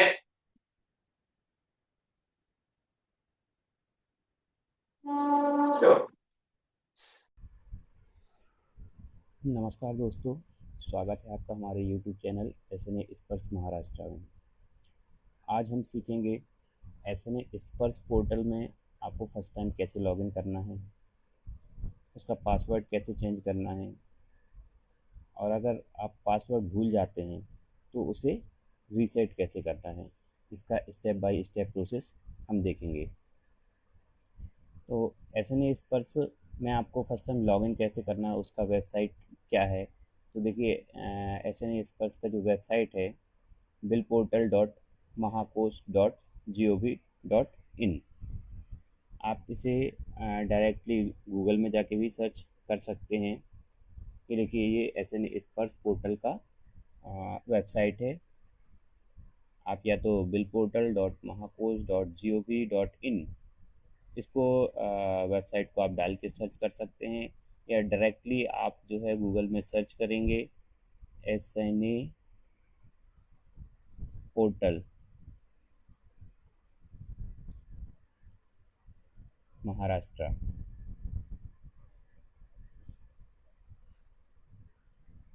तो यहाँ देखिए, ये महाकोश का वेबसाइट आपको मिल जाएगा billportal.mahakosh.gov.in। यहाँ पर लिखा हुआ है SNAP फाइनेंस डिपार्टमेंट, आपको इसको क्लिक करना है।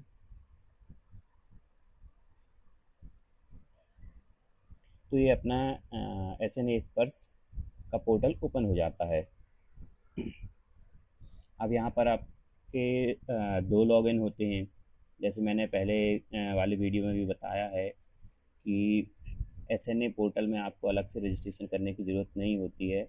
आपका जब PFMS में रजिस्ट्रेशन होता है तो उसका जो 12 डिजिट यूनिक कोड होता है वही यहाँ पर मेकर और चेकर दोनों के लिए लॉगिन आईडी होती है। बस पासवर्ड जो है दोनों का अलग अलग होता है। जब आपकी स्कीम SNA स्पर्श मॉडल पर ऑनबोर्ड हो जाती है और आपका रजिस्ट्रेशन PFMS में होता है तो आपको जो है एक डिफ़ॉल्ट पासवर्ड मिल जाता है। मेकर और चेकर दोनों के लिए आपका अलग अलग पासवर्ड होगा, बट लॉगिन आईडी सेम होगी। तो उस डिफ़ॉल्ट पासवर्ड के थ्रू आप लॉगिन करेंगे। लॉगिन करने के बाद जो है फर्स्ट टाइम आपको पासवर्ड चेंज करना होता है।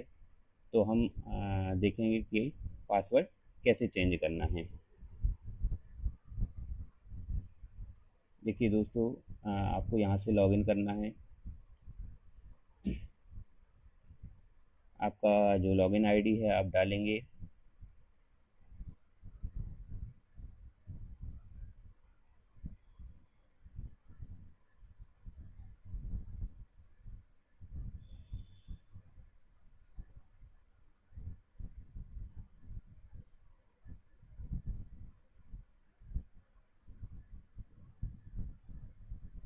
यहाँ पर आपको जो डिफ़ॉल्ट पासवर्ड मिलेगा वो आपको डालना होगा। डिफ़ॉल्ट पासवर्ड आपको आपके डिपार्टमेंट के द्वारा प्रोवाइड कराया जाएगा।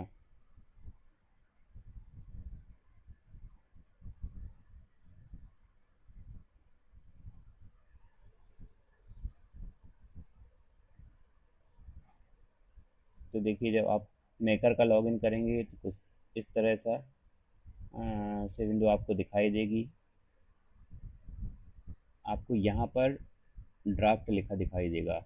ये देखिए ड्राफ्ट, ये मेकर आईडी के लिए होता है, और चेकर आईडी में यहाँ पर आपको फाइनल दिखेगा। तो यहाँ पर से जो है आइडेंटिफिकेशन होता है कि ये मेकर का लॉगिन है या चेकर का लॉगिन है। जब आप फर्स्ट टाइम लॉगिन करेंगे, लॉगिन करने के बाद आपको जाना है मेंटेनेंस में। उसके बाद चेंज पासवर्ड। तो यहाँ पर देखिए, आपका जो ओल्ड पासवर्ड है, मीन्स जो डिफ़ॉल्ट पासवर्ड आपको दिया गया था वो आप डालेंगे। उसके बाद यहाँ पर आपको न्यू पासवर्ड डालना है। न्यू पासवर्ड जो भी डालेंगे उसका कंफर्मेशन पासवर्ड फिर से यहाँ पर आपको डालना है। यहाँ पर कुछ इंस्ट्रक्शन दिए गए हैं पासवर्ड के लिए जो आप न्यू पासवर्ड रखेंगे। Password must be a combination of numbers, word and number दोनों का कॉम्बिनेशन होना चाहिए। Minimum 8 word and maximum 15 words आप यूज कर सकते हैं। And it should be a password other than the password entered the previous 3 time. आपको जो पुराने 3 पासवर्ड हैं वो नहीं डालना है, उसके अलावा जब नेक्स्ट टाइम आप कभी चेंज करेंगे तो जो पुराने 3 पासवर्ड हैं उनके अलावा आपको कुछ नया पासवर्ड डालना है। तो यहाँ पर जो है आप अपना जो डिफ़ॉल्ट पासवर्ड है पहले वो डालेंगे, नया पासवर्ड आपने जो सिलेक्ट किया है वो डालेंगे। उसके बाद आपको सबमिट करना है। सबमिट करने के बाद जो है आपका पासवर्ड चेंज हो जाता है। इसी तरह से चेकर के लॉगिन में जो है आपको पासवर्ड चेंज करना होता है। जब चेकर का आप लॉगिन करेंगे, एक मिनट,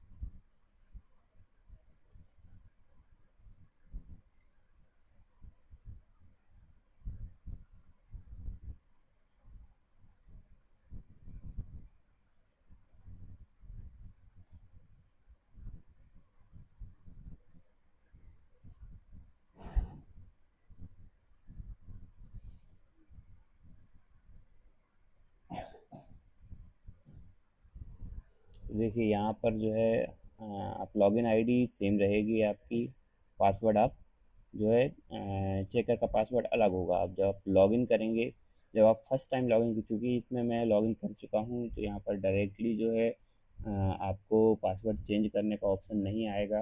पर जब आप फर्स्ट टाइम लॉगिन करेंगे तो आपको फर्स्ट टाइम जो है पासवर्ड चेंज करने का ऑप्शन आता है। तो मैं आपको दिखा देता हूँ कि कैसे आएगा वो विंडो।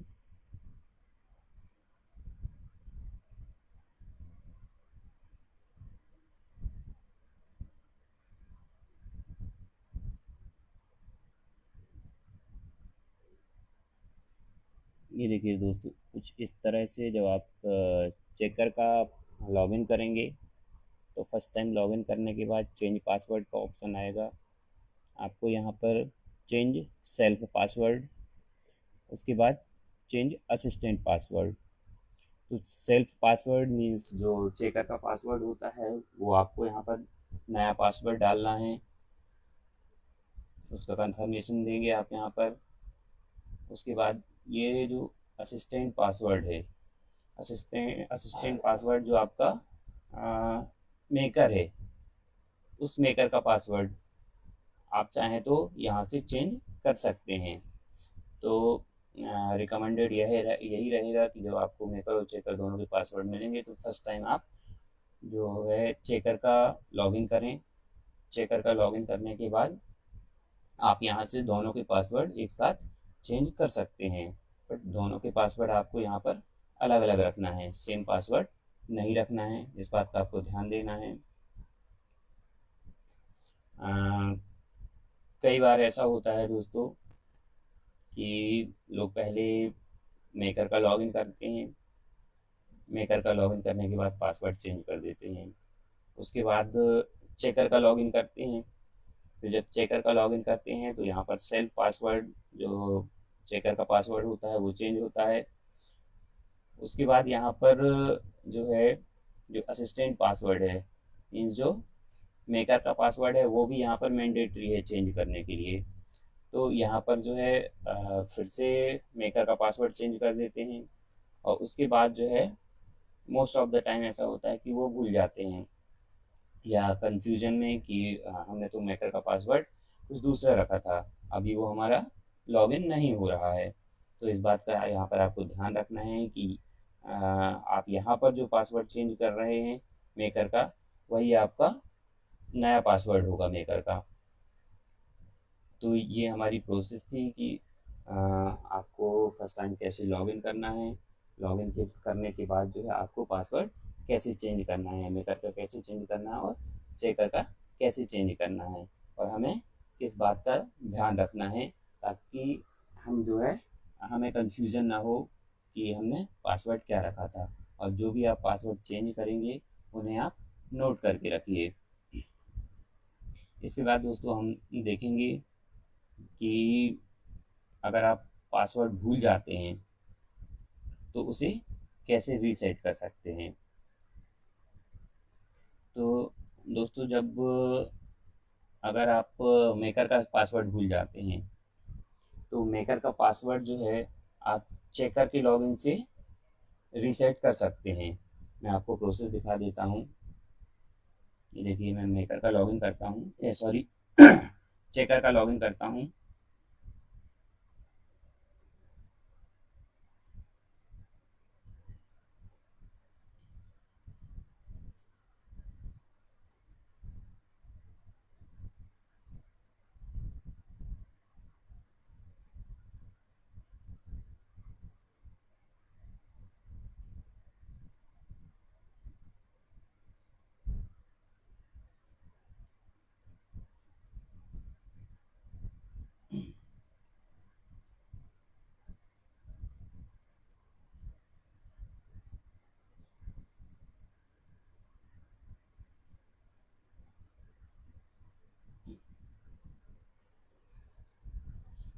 तो दोस्तों ये हमारा चेकर का लॉगिन है।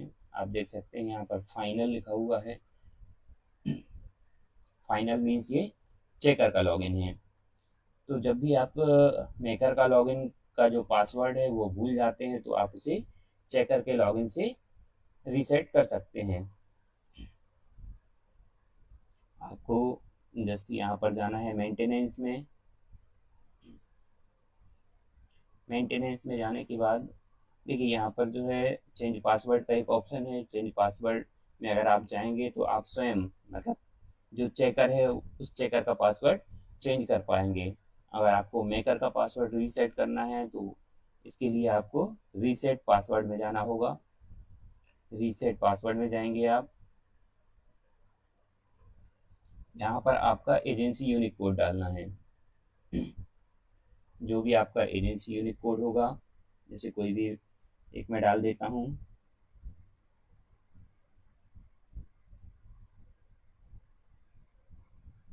तो जो भी आप यहाँ पर एजेंसी यूनिक कोड डालेंगे उसके बाद साइड में क्लिक करेंगे तो यहाँ पर जो है आपको उस एजेंसी का डिटेल दिखेगा।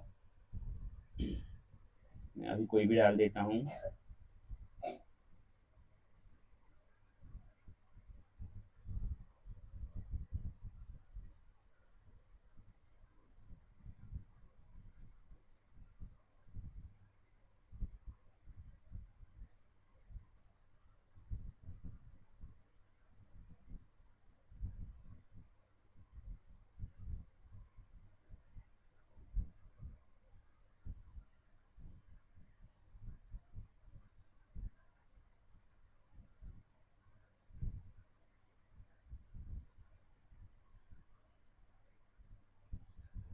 ठीक है, शायद यहाँ पर कुछ टेक्निकल इशू है, बट आपको यहाँ पर अपना जो एजेंसी है उसका यूनिक कोड डालना है।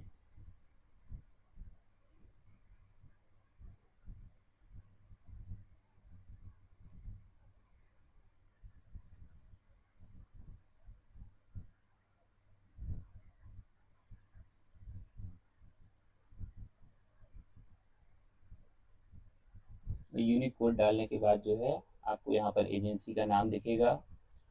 फिर उसको आपको रीसेट कर देना है। जैसे ही आप रीसेट करेंगे तो मेकर का जो पासवर्ड है वो जो आपने एजेंसी यूनिक कोड डाला है, जो भी आपका एजेंसी यूनिक कोड होता है वही मेकर का नया पासवर्ड हो जाता है। फिर मेकर को लॉगिन करके अपना एजेंसी यूनिक कोड लॉगिन में भी डालना है और पासवर्ड में भी डालना है। उसको ओपन करने के बाद सेम प्रोसेस मेंटेनेंस में जाके चेंज पासवर्ड में जाके उसे चेंज कर लेना है।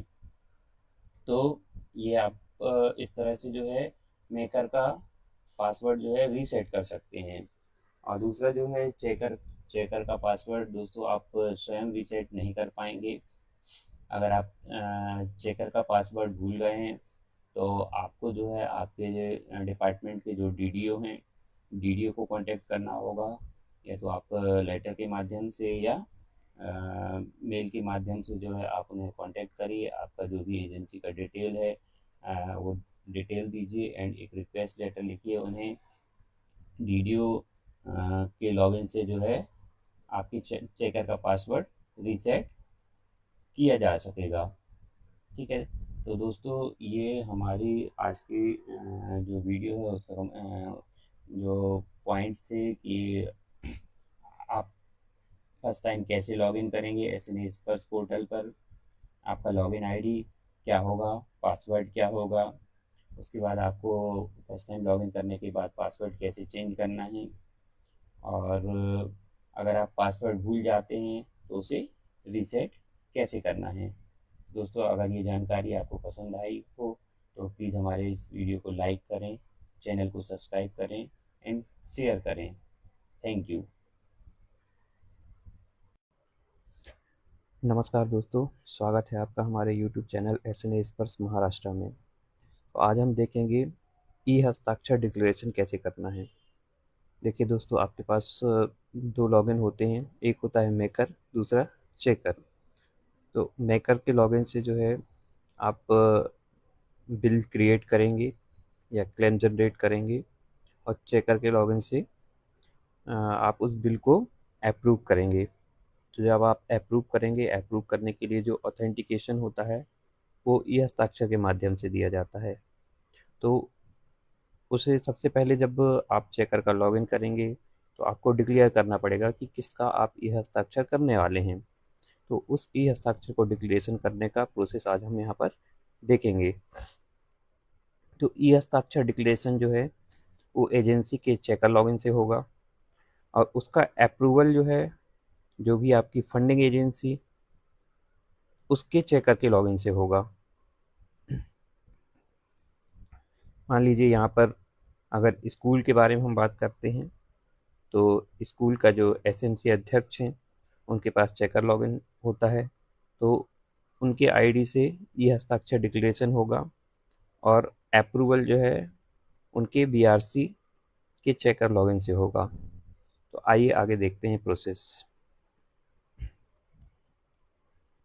ये देखिए डिक्लेरेशन का प्रोसेस है। Login as checker, go to e Hastakshar, then agency declaration. फिर हमें सबसे पहले चेकर का लॉगिन करना है। ई हस्ताक्षर का आपको एक टैब दिखेगा, वहाँ पर आपको जाना है एजेंसी डिक्लेरेशन में। वहाँ पर आपको ये रिक्वायर्ड डिटेल्स हैं जो वो फिल करनी होगी।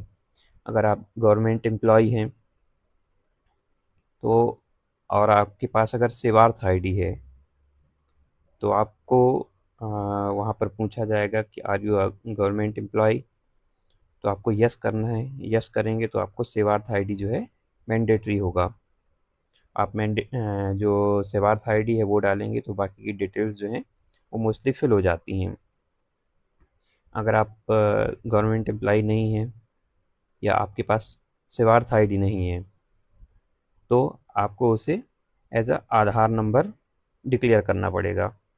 तो बाकी की डिटेल्स जो हैं आपको, जैसे नेम एज आधार वो देना होगा, आधार से लिंक जो मोबाइल नंबर है वो, डेजिग्नेशन, पिन कोड, एड्रेस। उसके बाद जो है क्लिक ऑन डिक्लेयर एजेंसी करेंगे तो आगे का प्रोसेस होगा। आइए देखते हैं प्रोसेस। सबसे पहले आप लॉगिन करेंगे, चेकर का लॉगिन आपको करना है। यहाँ पर देखिए हमने चेकर का लॉगिन किया हुआ है। यहाँ स्नैप एजेंसी में फाइनल दिख रहा है, फाइनल मीन्स ये आपका चेकर का लॉगिन है। यहाँ पर आपको जाना है ई हस्ताक्षर में। ई हस्ताक्षर के बाद एजेंसी डिक्लेरेशन में जाना है आपको। जब इस पर आप क्लिक करेंगे तो कुछ इस तरह का विंडो ओपन होगा। यहाँ पर आपको select SLS code, means scheme का जो आपका कोड है स्टेट का, जैसे समग्र शिक्षा के लिए MH394, PM श्री के लिए MH549, ऐसे ही अलग अलग स्कीम के लिए अलग अलग SLS कोड होता है। तो हम यहाँ पर समग्र शिक्षा के लिए कर रहे हैं तो यहाँ पर हम सिलेक्ट करेंगे MH394। फिर यहाँ पर पूछ रहा है आर यू गवर्नमेंट एम्प्लॉय। अगर आपके पास सेवार्थ आईडी है तो आप इसे यस करेंगे, अदरवाइज आपको नो सिलेक्ट करना है। अगर आपने यहाँ पर यस सिलेक्ट किया तो आपको सेवार्थ आईडी यहाँ पर डालना होगा, बाकी की डिटेल्स जो हैं ऑटोमेटिक आपकी फिल होके आ जाएंगी, बस आपको पिन कोड डालना होगा। अगर आपके पास सेवार्थ आईडी नहीं है तो आप इसे नो सेलेक्ट करेंगे, आर यू गवर्नमेंट एम्प्लॉय में आप नो सेलेक्ट करेंगे। उसके बाद सेवार्थ आईडी मैंडेटरी नहीं होता है। फिर आपको नेम एज आधार देना है, आधार से लिंक जो मोबाइल नंबर है वो आपको यहाँ डालना है। डेजिग्नेशन, अगर आप एसएमसी अध्यक्ष हैं तो एसएमसी अध्यक्ष डालेंगे। पिन कोड एंड एड्रेस डालना है। उसके बाद यहाँ पर आपको डिक्लेयर एजेंसी पर क्लिक करना है। जैसे ही आप डिक्लेयर एजेंसी पर क्लिक करेंगे, देखिए यहाँ पर जैसे मैंने बताया था ये पीएमश्री स्कीम के लिए है MH 549, ऐसी समग्र शिक्षा के लिए 394। बाकी की डिटेल्स आपको फिल करनी है। फिल करने के बाद आपको एजेंसी डिक्लेरेशन पे क्लिक करना है, डिक्लेयर एजेंसी पे।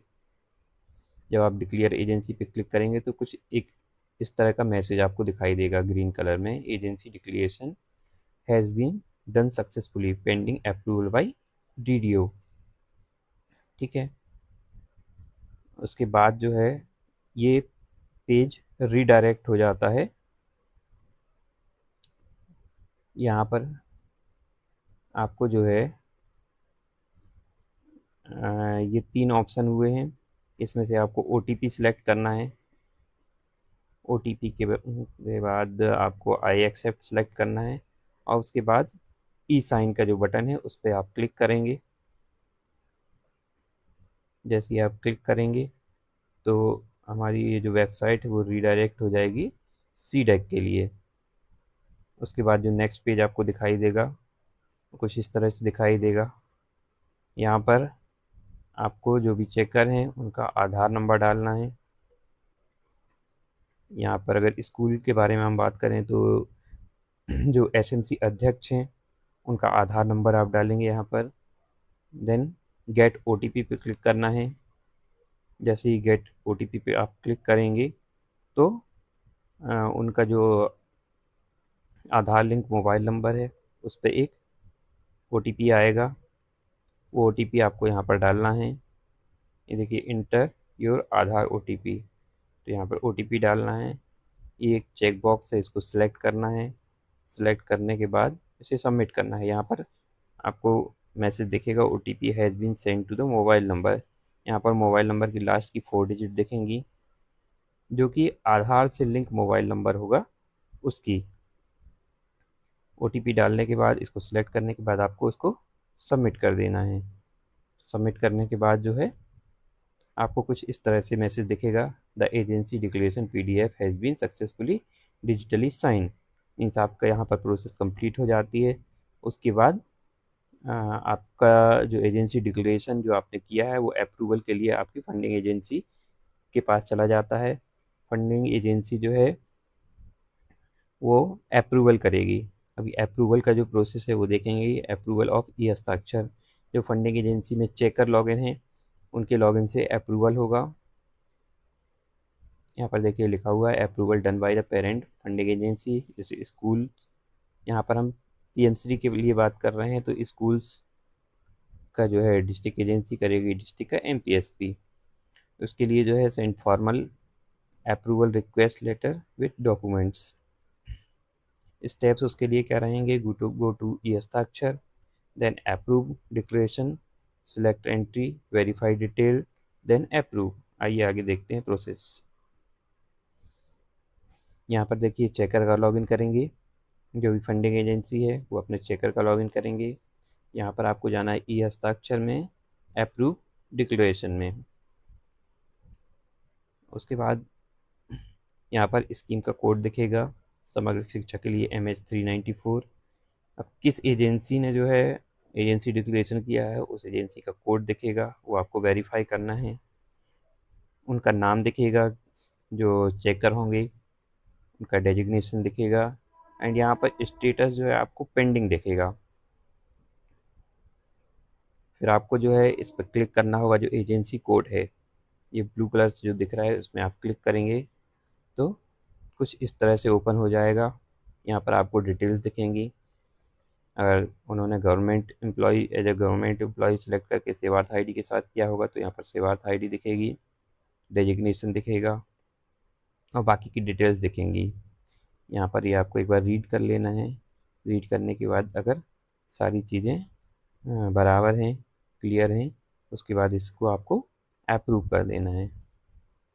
उसके जैसे ही आप अप्रूव करेंगे तो इनका ई हस्ताक्षर डिक्लेरेशन कंप्लीट हो जाता है। Thank you.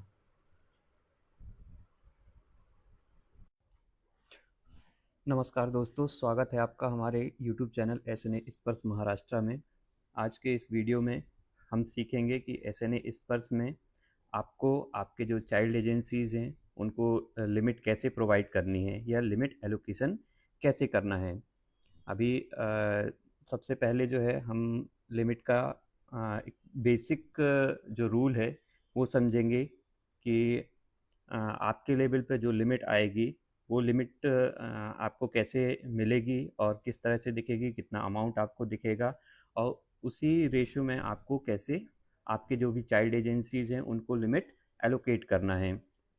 तो इसको हम एक एक्सेल के माध्यम से देखेंगे।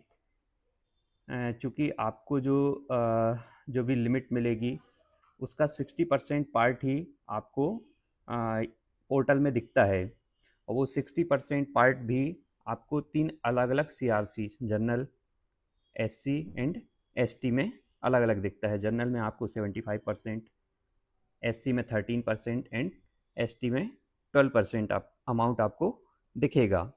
जो 60% का 75%, 13% एंड 12%। ठीक है, तो इसको हम एक चार्ट के माध्यम से समझेंगे ताकि सारी चीज़ें आपको क्लियर हो पाएँ। अब मान लीजिए कि आपको जो लिमिट मिली है, चाइल्ड लिमिट जो मिली है, limit allocated for distribution,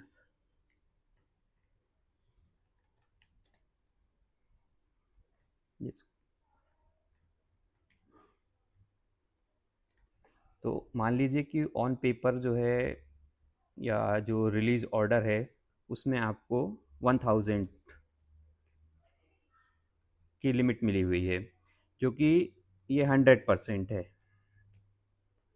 100% means central plus state दोनों का अमाउंट इसमें आपका होगा।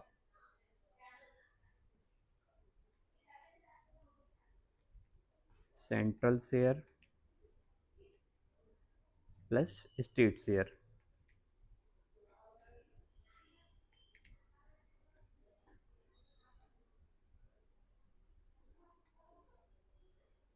ठीक है, बट पोर्टल में जो है आपको लिमिट कितनी दिखेगी, जो चाइल्ड लिमिट है वो 600 ही दिखेगी क्योंकि उसका 60% पार्ट आपको SNA के पोर्टल में दिखेगा। लिमिट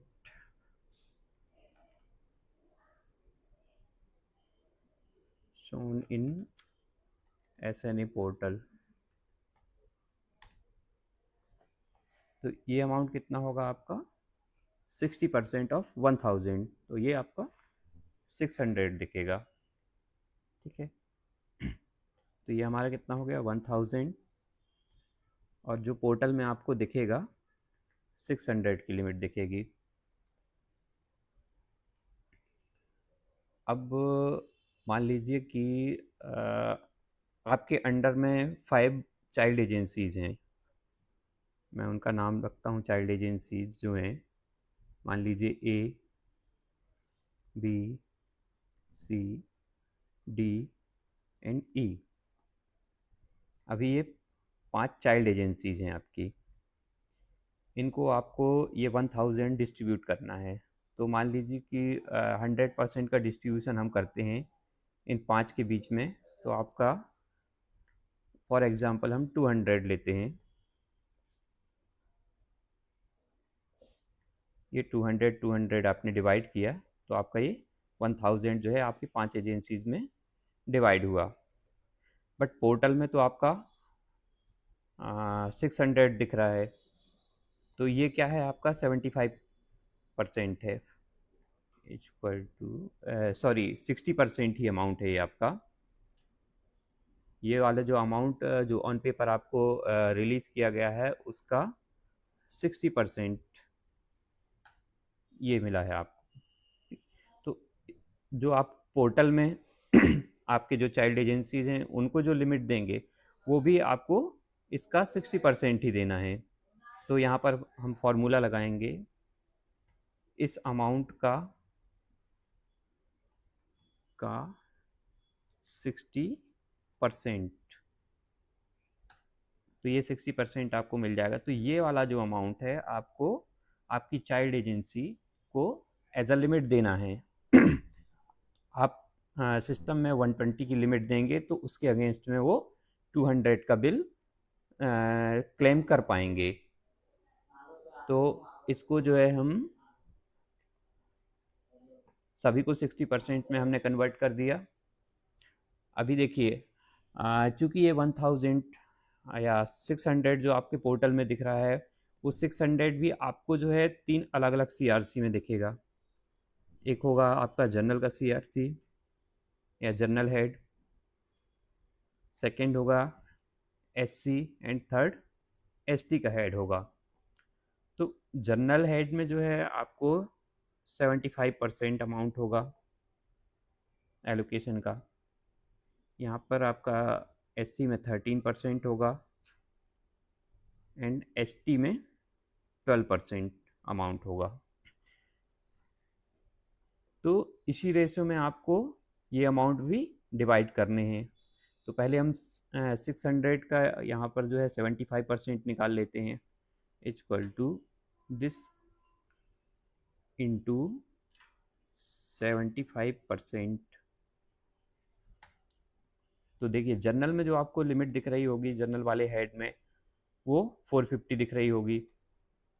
उसके बाद SC का हम देखेंगे इंटू 13%, देन ST का हम देखेंगे इसका 12%।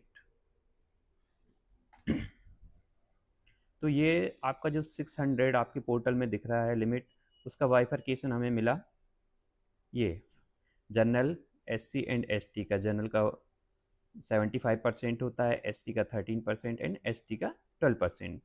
तो नीचे जो आपकी चाइल्ड एजेंसीज को जो आप 120 देने वाले हैं इसका भी आपको जनरल SC एंड ST में बाइफरकेशन करना होगा। तो सेम फॉर्मूला हम यहाँ पर यूज करेंगे। इस अमाउंट का 75%, देन इस अमाउंट का 13%, देन इस अमाउंट का 12%, sorry equal to this amount का 12%। तो ये आपको 120 का bifurcation general SC and ST में मिल गया। यहाँ पर देखिए इसका टोटल जो है ये 120 है। तो सभी एजेंसी के लिए जो है हम इसका बाइफरकेशन निकाल लेंगे। तो ये हमारी जो 5 चाइल्ड एजेंसीज है जिनको हम ऑन पेपर जो है 200 रिलीज करने वाले हैं, सिस्टम में हमें 120 रिलीज करना है।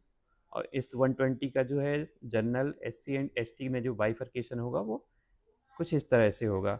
अभी देखिए यहाँ पर पॉइंट में जो अमाउंट दिख रहा है छोटा अमाउंट है, पॉइंट में दिख रहा है, तो इसको आपको राउंड में ले लेना है। राउंड फिगर में जो बड़ा अमाउंट होगा तो 1 रुपये आपका, या तो जिसमें ज़्यादा है आपका 0.6 है तो यहाँ पर आप 16 कर देंगे और यहाँ पर आप 14 कर देंगे, ठीक है। तो वो आपको राउंड फिगर में ले लेना है।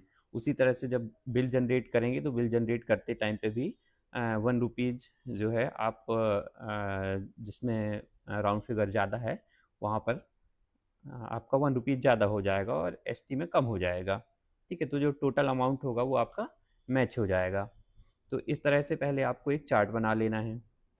उसके बाद आपको पूरा ये बाइफरकेशन मिल जाएगा कि आपको इस पर्टिकुलर एजेंसी को जनरल के हेड में कितनी लिमिट देनी है, एससी के हेड में कितनी देनी है एंड एसटी के हेड में कितनी लिमिट देनी है। तो ये पूरा बाइफर्केशन आपको यहाँ से मिल जाएगा। अब आप जाएंगे एसएनए स्पर्श में, लॉगिन करेंगे। सबसे पहले आपको मेकर का लॉगिन करना है।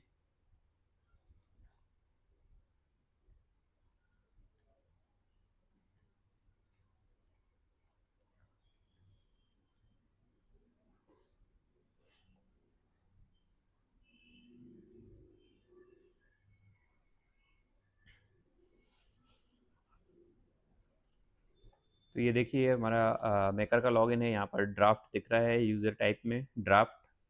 तो ये मेकर का लॉगिन है। यहाँ पर आपको जाना है फंड ट्रांसफ़र में, फिर mother sanction distribution to agency में जाना है आपको, इस पर क्लिक करेंगे। फिर यहाँ पर देखिए 3 हेड आपको दिख रहे हैं, जनरल, एससी एंड एसटी। जैसा कि हमने यहाँ पर बात की थी कि अगर आपको 1000 जो लिमिट प्रोवाइड की गई है ऑन पेपर जो है, जो 100% है, 60+40, उसका 60% ही आपको पोर्टल में दिखेगा। और वो 60% का जो बाइफर्केशन आपको दिखेगा, जनरल में इतना, एससी में इतना एंड एसटी में इतना। तो ये 3 हेड जो हैं वो आपको यहाँ पर शो हो रहे हैं। तो सपोज आप फर्स्ट एजेंसी के लिए जो है लिमिट एलोकेशन कर रहे हैं, तो आपको 120 की लिमिट जो है आपको देना है। तो आप यहाँ पर जो है सबसे पहले जनरल का एलोकेशन करें, देन एससी का, देन एसटी का। तो सबसे पहले आप जनरल में जाएंगे एंड 90 रुपीज़ का एलोकेशन करेंगे। देन एससी में जाएंगे 16 रुपीज़ का एंड एसटी में 14 रुपीज़ का। तो यहाँ पर देखिए हम पहले जनरल में क्लिक करेंगे। ये जनरल का सीआरसी है, इसमें आपको क्लिक करना है। क्लिक करने के बाद जो है आपको देखिए टोटल लिमिट यहाँ पर पहले डालनी है। यहाँ पर भी आपका ये बाइफर्केशन हो सकता है ये आपका एक्सपेंडिचर प्लस चाइल्ड लिमिट, या चाइल्ड लिमिट में दे रहे हैं या एक्सपेंडिचर। अभी हम पीएमसी स्कीम के बारे में अगर बात करें तो डिस्ट्रिक्ट से जो लिमिट जाएगी स्कूल के पास, वो टोटल जो है एक्सपेंडिचर लिमिट होगी। आपको स्कूल को चाइल्ड लिमिट नहीं देने, क्योंकि चाइल्ड जो है स्कूल आगे किसी एजेंसी को लिमिट प्रोवाइड कराने वाले नहीं है या एलोकेशन नहीं करने वाले हैं, वो डायरेक्ट खर्चा करने वाले हैं। तो उस केस में जो है डिस्ट्रिक्ट स्कूल को एक्सपेंडिचर लिमिट ही देगी। तो ये लिमिट जो है आपकी एक्सपेंडिचर लिमिट जाएगी। तो यहाँ पर जो है आपको पहले टोटल में उतना अमाउंट डालना है। अभी चूँकि हमारे पास यहाँ पर बैलेंस नहीं है पोर्टल में, तो मैं फॉर एग्जांपल आपको यहाँ पर दिखा देता हूँ कि छोटा सा अमाउंट मान लीजिए मैं 10 रुपीज़ एलोकेट कर रहा हूँ। तो टोटल में पहले आपको 10 रुपीज़ डालना है, उसके बाद आपको एक्सपेंडिचर में भी 10 रुपीज़ डालना है। ठीक है, यहाँ पर डिस्ट्रीब्यूशन लिमिट आपकी 0 हो जाएगी। जब समग्र के लिए हम बात करेंगे तो मान लीजिए कि जैसे अगर डिस्ट्रिक्ट बीआरसी को लिमिट दे रहे हैं, तो अगर 10 रुपीज़ यहाँ पर है और जो बीआरसी को आप दे रहे हैं, तो बीआरसी का जो एक्सपेंडिचर और चाइल्ड लिमिट का भी बाइफर्केशन आगे हो सकता है। तो मान लीजिए कि यहाँ पर उनको एक्सपेंडिचर में आप 4 रुपीज़ दे रहे हैं, तो चाइल्ड में 6 रुपीज़ जाएगा। तो इस तरह से आपको यहाँ पर ऑटोमेटिक बाइफर्केशन मिल जाएगा। बट यहाँ पर आपको टोटल लिमिट डालनी पड़ेगी, टोटल कितनी है। ठीक है, तो चूँकि अभी हम ये एक्सपेंडिचर लिमिट ही दे रहे हैं, तो यहाँ पर हम पूरी 10 रुपीज़ जो है यहाँ पर डालेंगे, टोटल में 10 और एक्सपेंडिचर में 10। उसके बाद आपको इसको सेव कर देना है। ये आप सेव कर देंगे। सेव करने के बाद जो है आपको कुछ इस तरह से एडिट का ऑप्शन दिखेगा। आप चाहें तो अगर कुछ मिस्टेक हो गई है तो यहाँ से आप एडिट कर सकते हैं या डिलीट भी कर सकते हैं। डिलीट कर देंगे तो आपके पास जो है फिर से ये ऑप्शन अवेलेबल हो जाएगा लिमिट देने के लिए। अगर आपको एडिट करना है, कुछ चेंजेस करने हैं अमाउंट में, तो आप पेंसिल की बटन पे क्लिक करेंगे तो ये एडिट का ऑप्शन आपको अवेलेबल हो जाएगा। तो देखिए इस तरह से आपकी ये लिमिट जो है एलोकेट होगी मेकर के लॉगिन से। उसके बाद इसको आपको अप्रूवल देना होगा। अप्रूवल देने के लिए आपको चेकर का लॉगिन करना होगा। तो अभी हम इसको लॉग आउट करके चेकर का लॉगिन करेंगे। तो यहाँ पर आपको चेकर का लॉगिन करना है।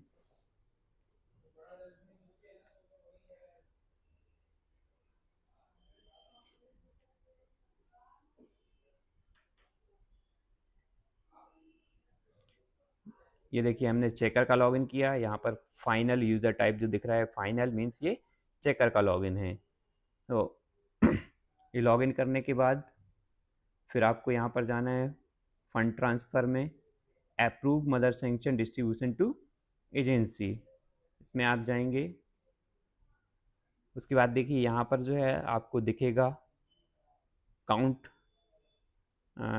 ड्राफ्ट में आपको दिखेगा कि आपने किसी एजेंसी का जो है लिमिट एलोकेट किया है मेकर से, अभी यहाँ से आपको अप्रूव करना है। तो यहाँ पर टोटल लिमिट दिखेगी, एक्सपेंडिचर लिमिट दिखेगी, तो आपको इसको क्लिक करना है। आप इसको ओपन करेंगे। ओपन करने के बाद यहाँ पर आपको ऑप्शन दिख रहा है पेंडिंग फॉर अप्रूवल, इस पर आप क्लिक करेंगे। इसके बाद जो है आपको अप्रूवल का एक बटन दिखेगा अप्रूव का, इस पर जब आप क्लिक करेंगे तो ये लिमिट जो है वो अप्रूव हो जाएगी। ठीक है, तो ये जो है इतनी लिमिट अप्रूव पर बटन पर क्लिक करने के बाद जो है इतनी लिमिट चाइल्ड एजेंसी को ऑटोमेटिक शो होने लगेगी। उनके जो जब भी इसमें जाएंगे वो क्लेम में जो है बिल क्लेम जनरेशन के टाइम पे वहाँ पर उनको इतनी लिमिट दिखने लगेगी। तो दोस्तों ये पूरा प्रोसेस था कि आपको आपकी चाइल्ड एजेंसी को किस तरह से लिमिट प्रोवाइड करनी है। तो ये जो चार्ट है, इस चार्ट को आप अपने लेवल पर बना सकते हैं। इससे जो है आपको पूरा डिस्ट्रीब्यूशन आपके जो भी स्कूल्स हैं या जो भी चाइल्ड एजेंसीज हैं उनके बीच में आपको डिस्ट्रीब्यूशन कैसे करना है जनरल, SC एंड ST में। तो इस तरह से जो है आप आपके जो चाइल्ड एजेंसीज हैं उनको लिमिट प्रोवाइड कर सकते हैं। Thank you. नमस्कार दोस्तों, स्वागत है आपका हमारे YouTube channel SNA experts Maharashtra में। आज के इस वीडियो में हम देखेंगे कि आपको जो लिमिट प्रोवाइड की गई है वो SNA पोर्टल पर कहाँ पर दिखेगी, क्योंकि बहुत सारे डिस्ट्रिक्ट्स एंड एजेंसीज को कन्फ्यूज़न हो रहा है कि जो लिमिट उन्हें डिस्ट्रीब्यूट की गई है वो उन्हें शो नहीं हो रही है, या कुछ शो हो रही है कुछ शो नहीं हो रही है। तो इसके बारे में हम देखेंगे कि आपको चाइल्ड लिमिट जो कि SNA एक्सपर्ट्स में डिस्ट्रीब्यूशन लिमिट के तौर पर देखी जाती है, और दूसरा जो एक्सपेंडिचर लिमिट वो आपको कहाँ पर दिखेगी और कितना अमाउंट आपको SNA पोर्टल पर दिखेगा, उसके बारे में हम बात करेंगे। तो इसके लिए सबसे पहले हम लॉगिन करेंगे मेकर का। तो आपको लॉगिन करना है मेकर का। तो हम SNA एक्सपर्ट्स पोर्टल पर जाएंगे और मेकर का लॉगिन करेंगे।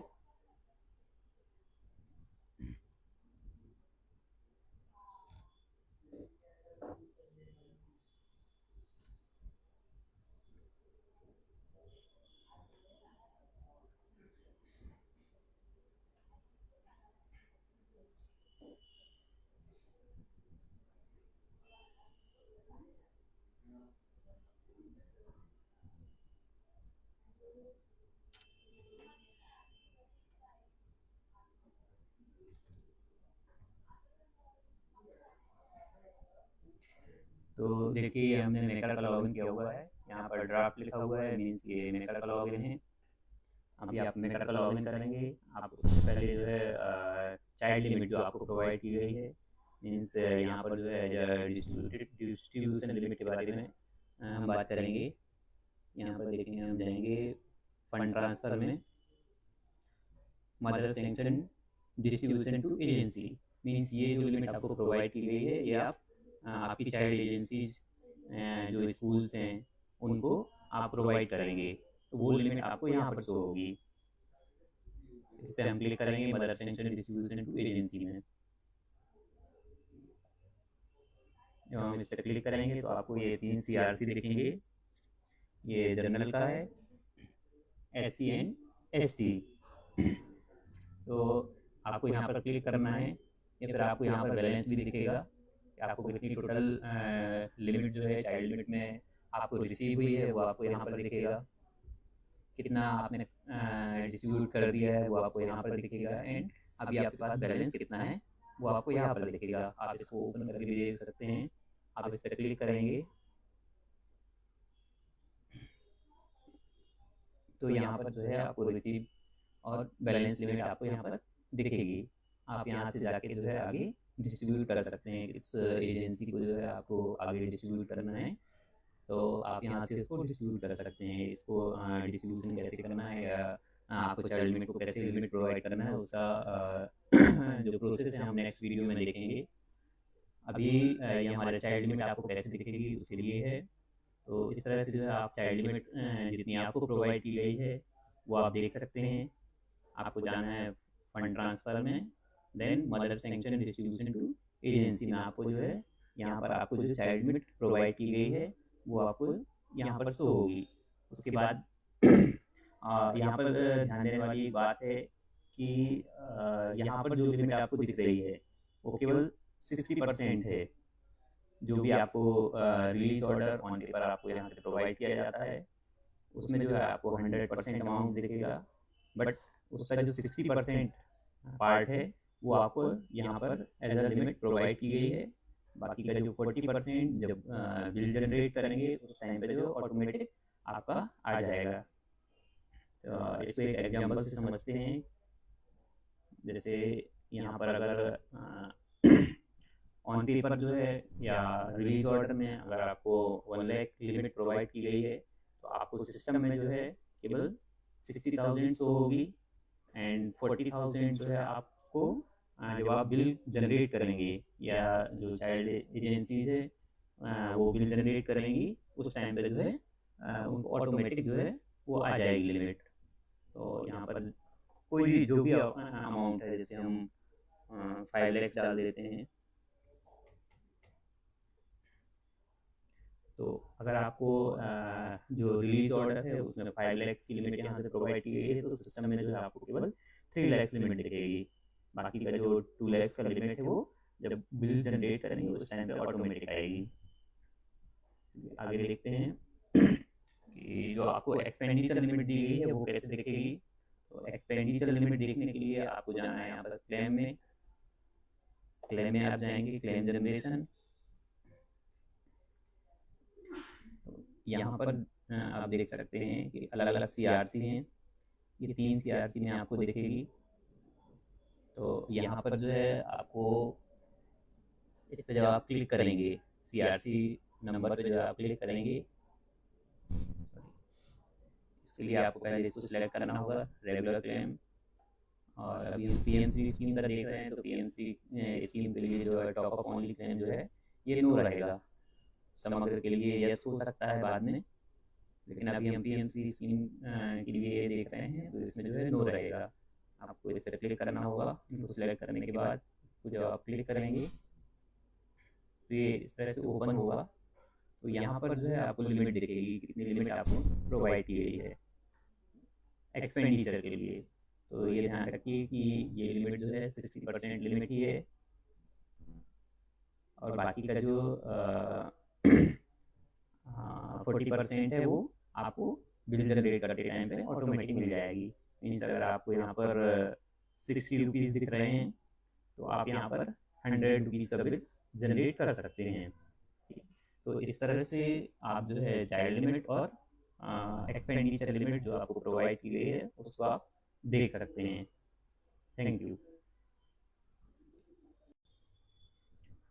नमस्कार दोस्तों, स्वागत है आपका हमारे YouTube चैनल SNA स्पर्श महाराष्ट्र में। आज के इस वीडियो में हम देखेंगे कि आपको SNA स्पर्श में एजेंसी लेवल मैपिंग कैसे करनी है। एजेंसी लेवल मैपिंग मीन्स आपके अंडर में जो भी चाइल्ड एजेंसीज़ हैं, जैसे BRC के अंडर में स्कूल्स हैं या PMC स्कीम के बारे में अगर हम बात करें तो डिस्ट्रिक्ट के अंडर में जो भी स्कूल्स हैं उन्हें आपको SNA स्पर्श में आपके अंडर में मैप करना होगा, ताकि आप जो है आप उन्हें लिमिट प्रोवाइड कर सकें या एलोकेट कर सकेंगे। क्योंकि जब तक आप उसे मैप नहीं करेंगे तब तक आप उसे लिमिट प्रोवाइड नहीं करा सकेंगे। तो चलिए देखते हैं इसका प्रोसेस। आपको सबसे पहले लॉगिन करना है चेकर में। SNA स्पर्श का ये पोर्टल है, इसमें आप लॉगिन करेंगे चेकर का।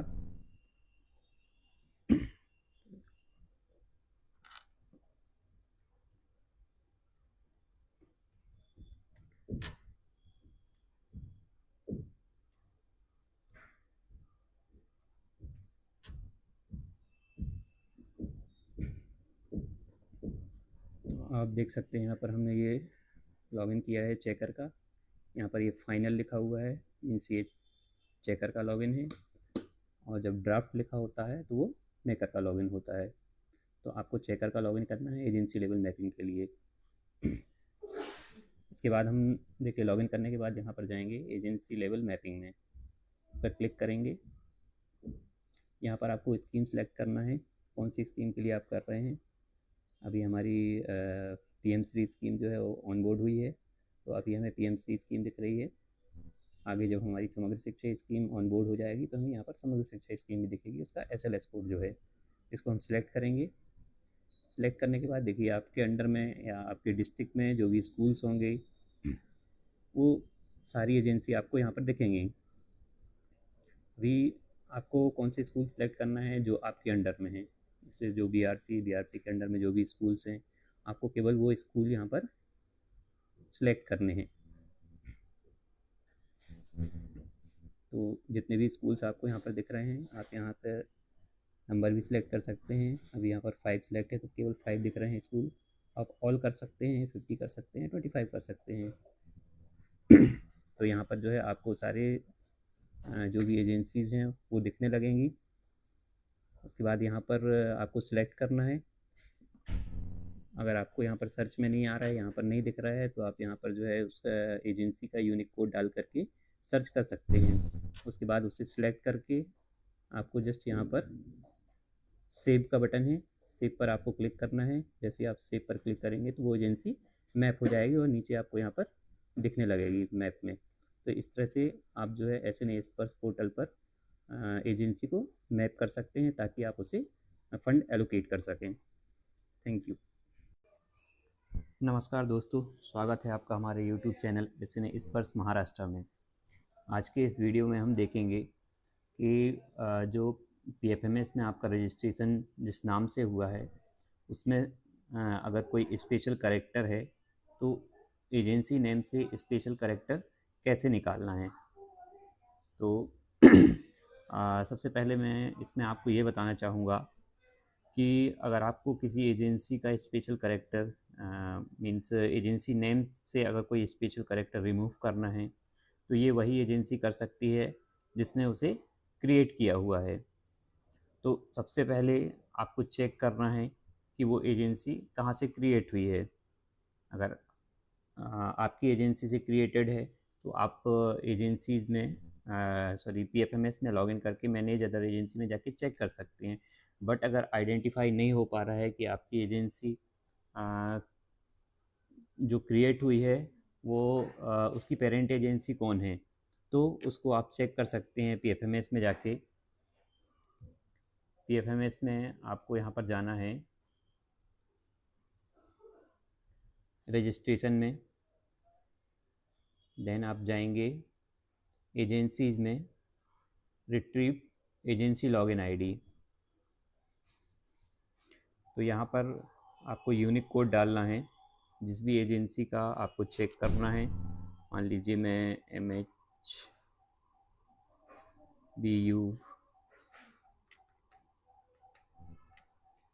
इसका एक चेक करता हूँ, तो इसको जस्ट मैं सर्च करूँगा तो मुझे यहाँ पर पता चल जाएगा कि वो क्रिएटेड किस एजेंसी से हुआ है।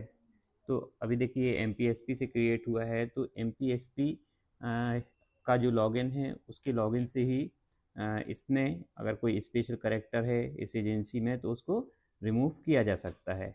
अब ये आइडेंटिफाई हो गया आपका कि कौन से एजेंसी से स्पेशल कैरेक्टर रिमूव होगा या एडिट होगी एजेंसी, तो उस एजेंसी को लॉगिन करना है। आप उसका लॉगिन करेंगे, एडमिन लॉगिन करने के बाद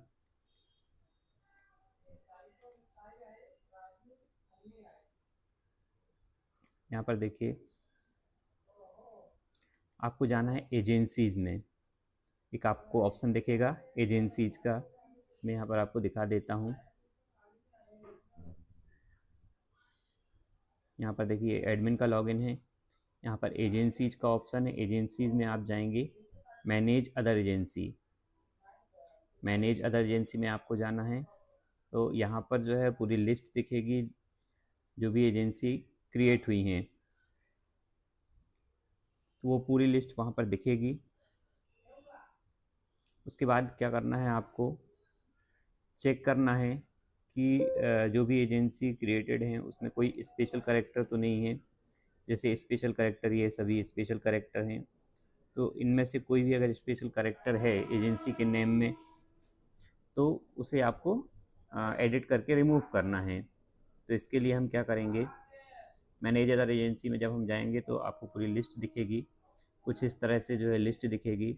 आपको जिस भी एजेंसी का स्पेशल कैरेक्टर रिमूव करना है, उस एजेंसी के नाम पर जो ये रेड कलर से नाम दिख रहा है, उस नाम पर क्लिक करना है आपको।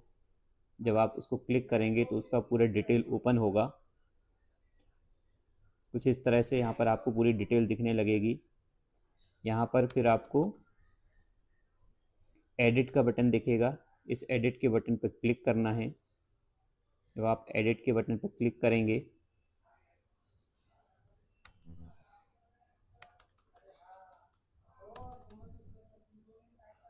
तो कुछ इस तरह से ओपन होगा। यहाँ पर जो एजेंसी नेम है वो एडिटेबल हो जाएगा।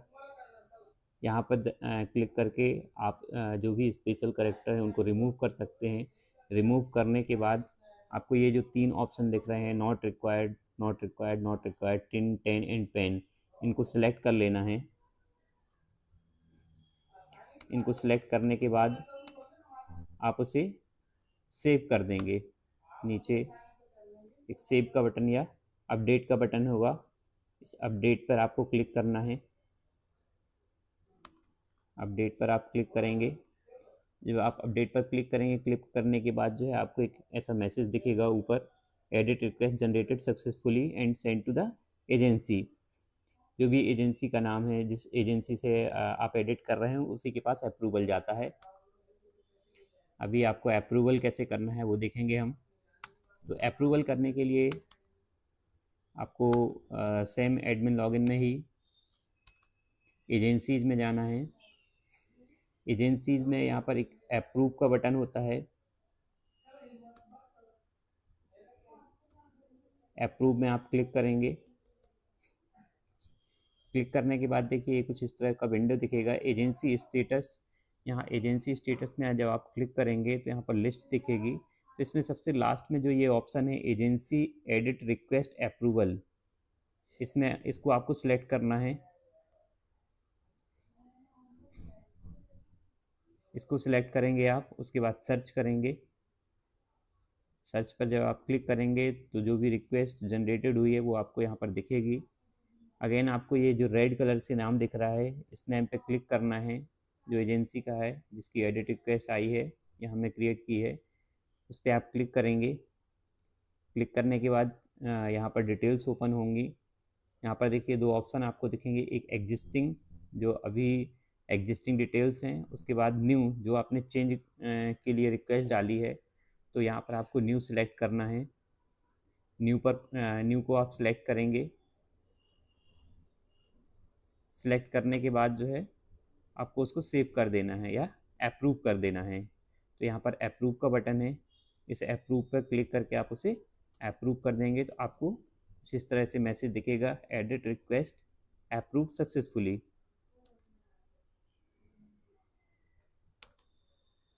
आप बाद में चेक कर सकते हैं उस एजेंसी का नाम चेंज हुआ या नहीं हुआ। तो एजेंसीज में आपको फिर से मैनेज अदर एजेंसी में जाना है। यहाँ पर आप चेक कर सकते हैं। तो इसका पर्पज़ मेन ये है कि देखिए SNA स्पर्श में जब भी आप पेमेंट करेंगे तो किसी भी एजेंसी, जो भी एजेंसी पेमेंट क्रिएट करेगी, उसके एजेंसी नेम में PFMS में जो है कोई स्पेशल कैरेक्टर नहीं होना चाहिए। क्योंकि अगर PFMS में स्पेशल कैरेक्टर है तो SNA स्पर्श के में जो आपका रजिस्ट्रेशन होगा उसमें भी आपका स्पेशल कैरेक्टर होगा। अगर आपकी एजेंसी नेम में स्पेशल कैरेक्टर है तो जब भी आप पेमेंट क्रिएट करेंगे तो वो जो पेमेंट है वो सक्सेसफुली प्रोसेस नहीं हो पाएगा। जो आपकी पेमेंट फाइल होगी वो आगे जाके जो है वो रिजेक्ट हो जाएगी। इसके लिए आपको PFMS से सबसे पहले जो है स्पेशल कैरेक्टर रिमूव करना ज़रूरी है। उसके बाद आप SNA स्पर्श में जो है वो API एक्सेस करने के बाद ऑटोमेटिक एजेंसी नेम अपडेट हो जाएगा। तो दोस्तों इस तरह से जो है आपके PFMS लॉगिन से जो है जो आपका एजेंसी नेम है उससे आप स्पेशल कैरेक्टर रिमूव कर सकते हैं। Thank you.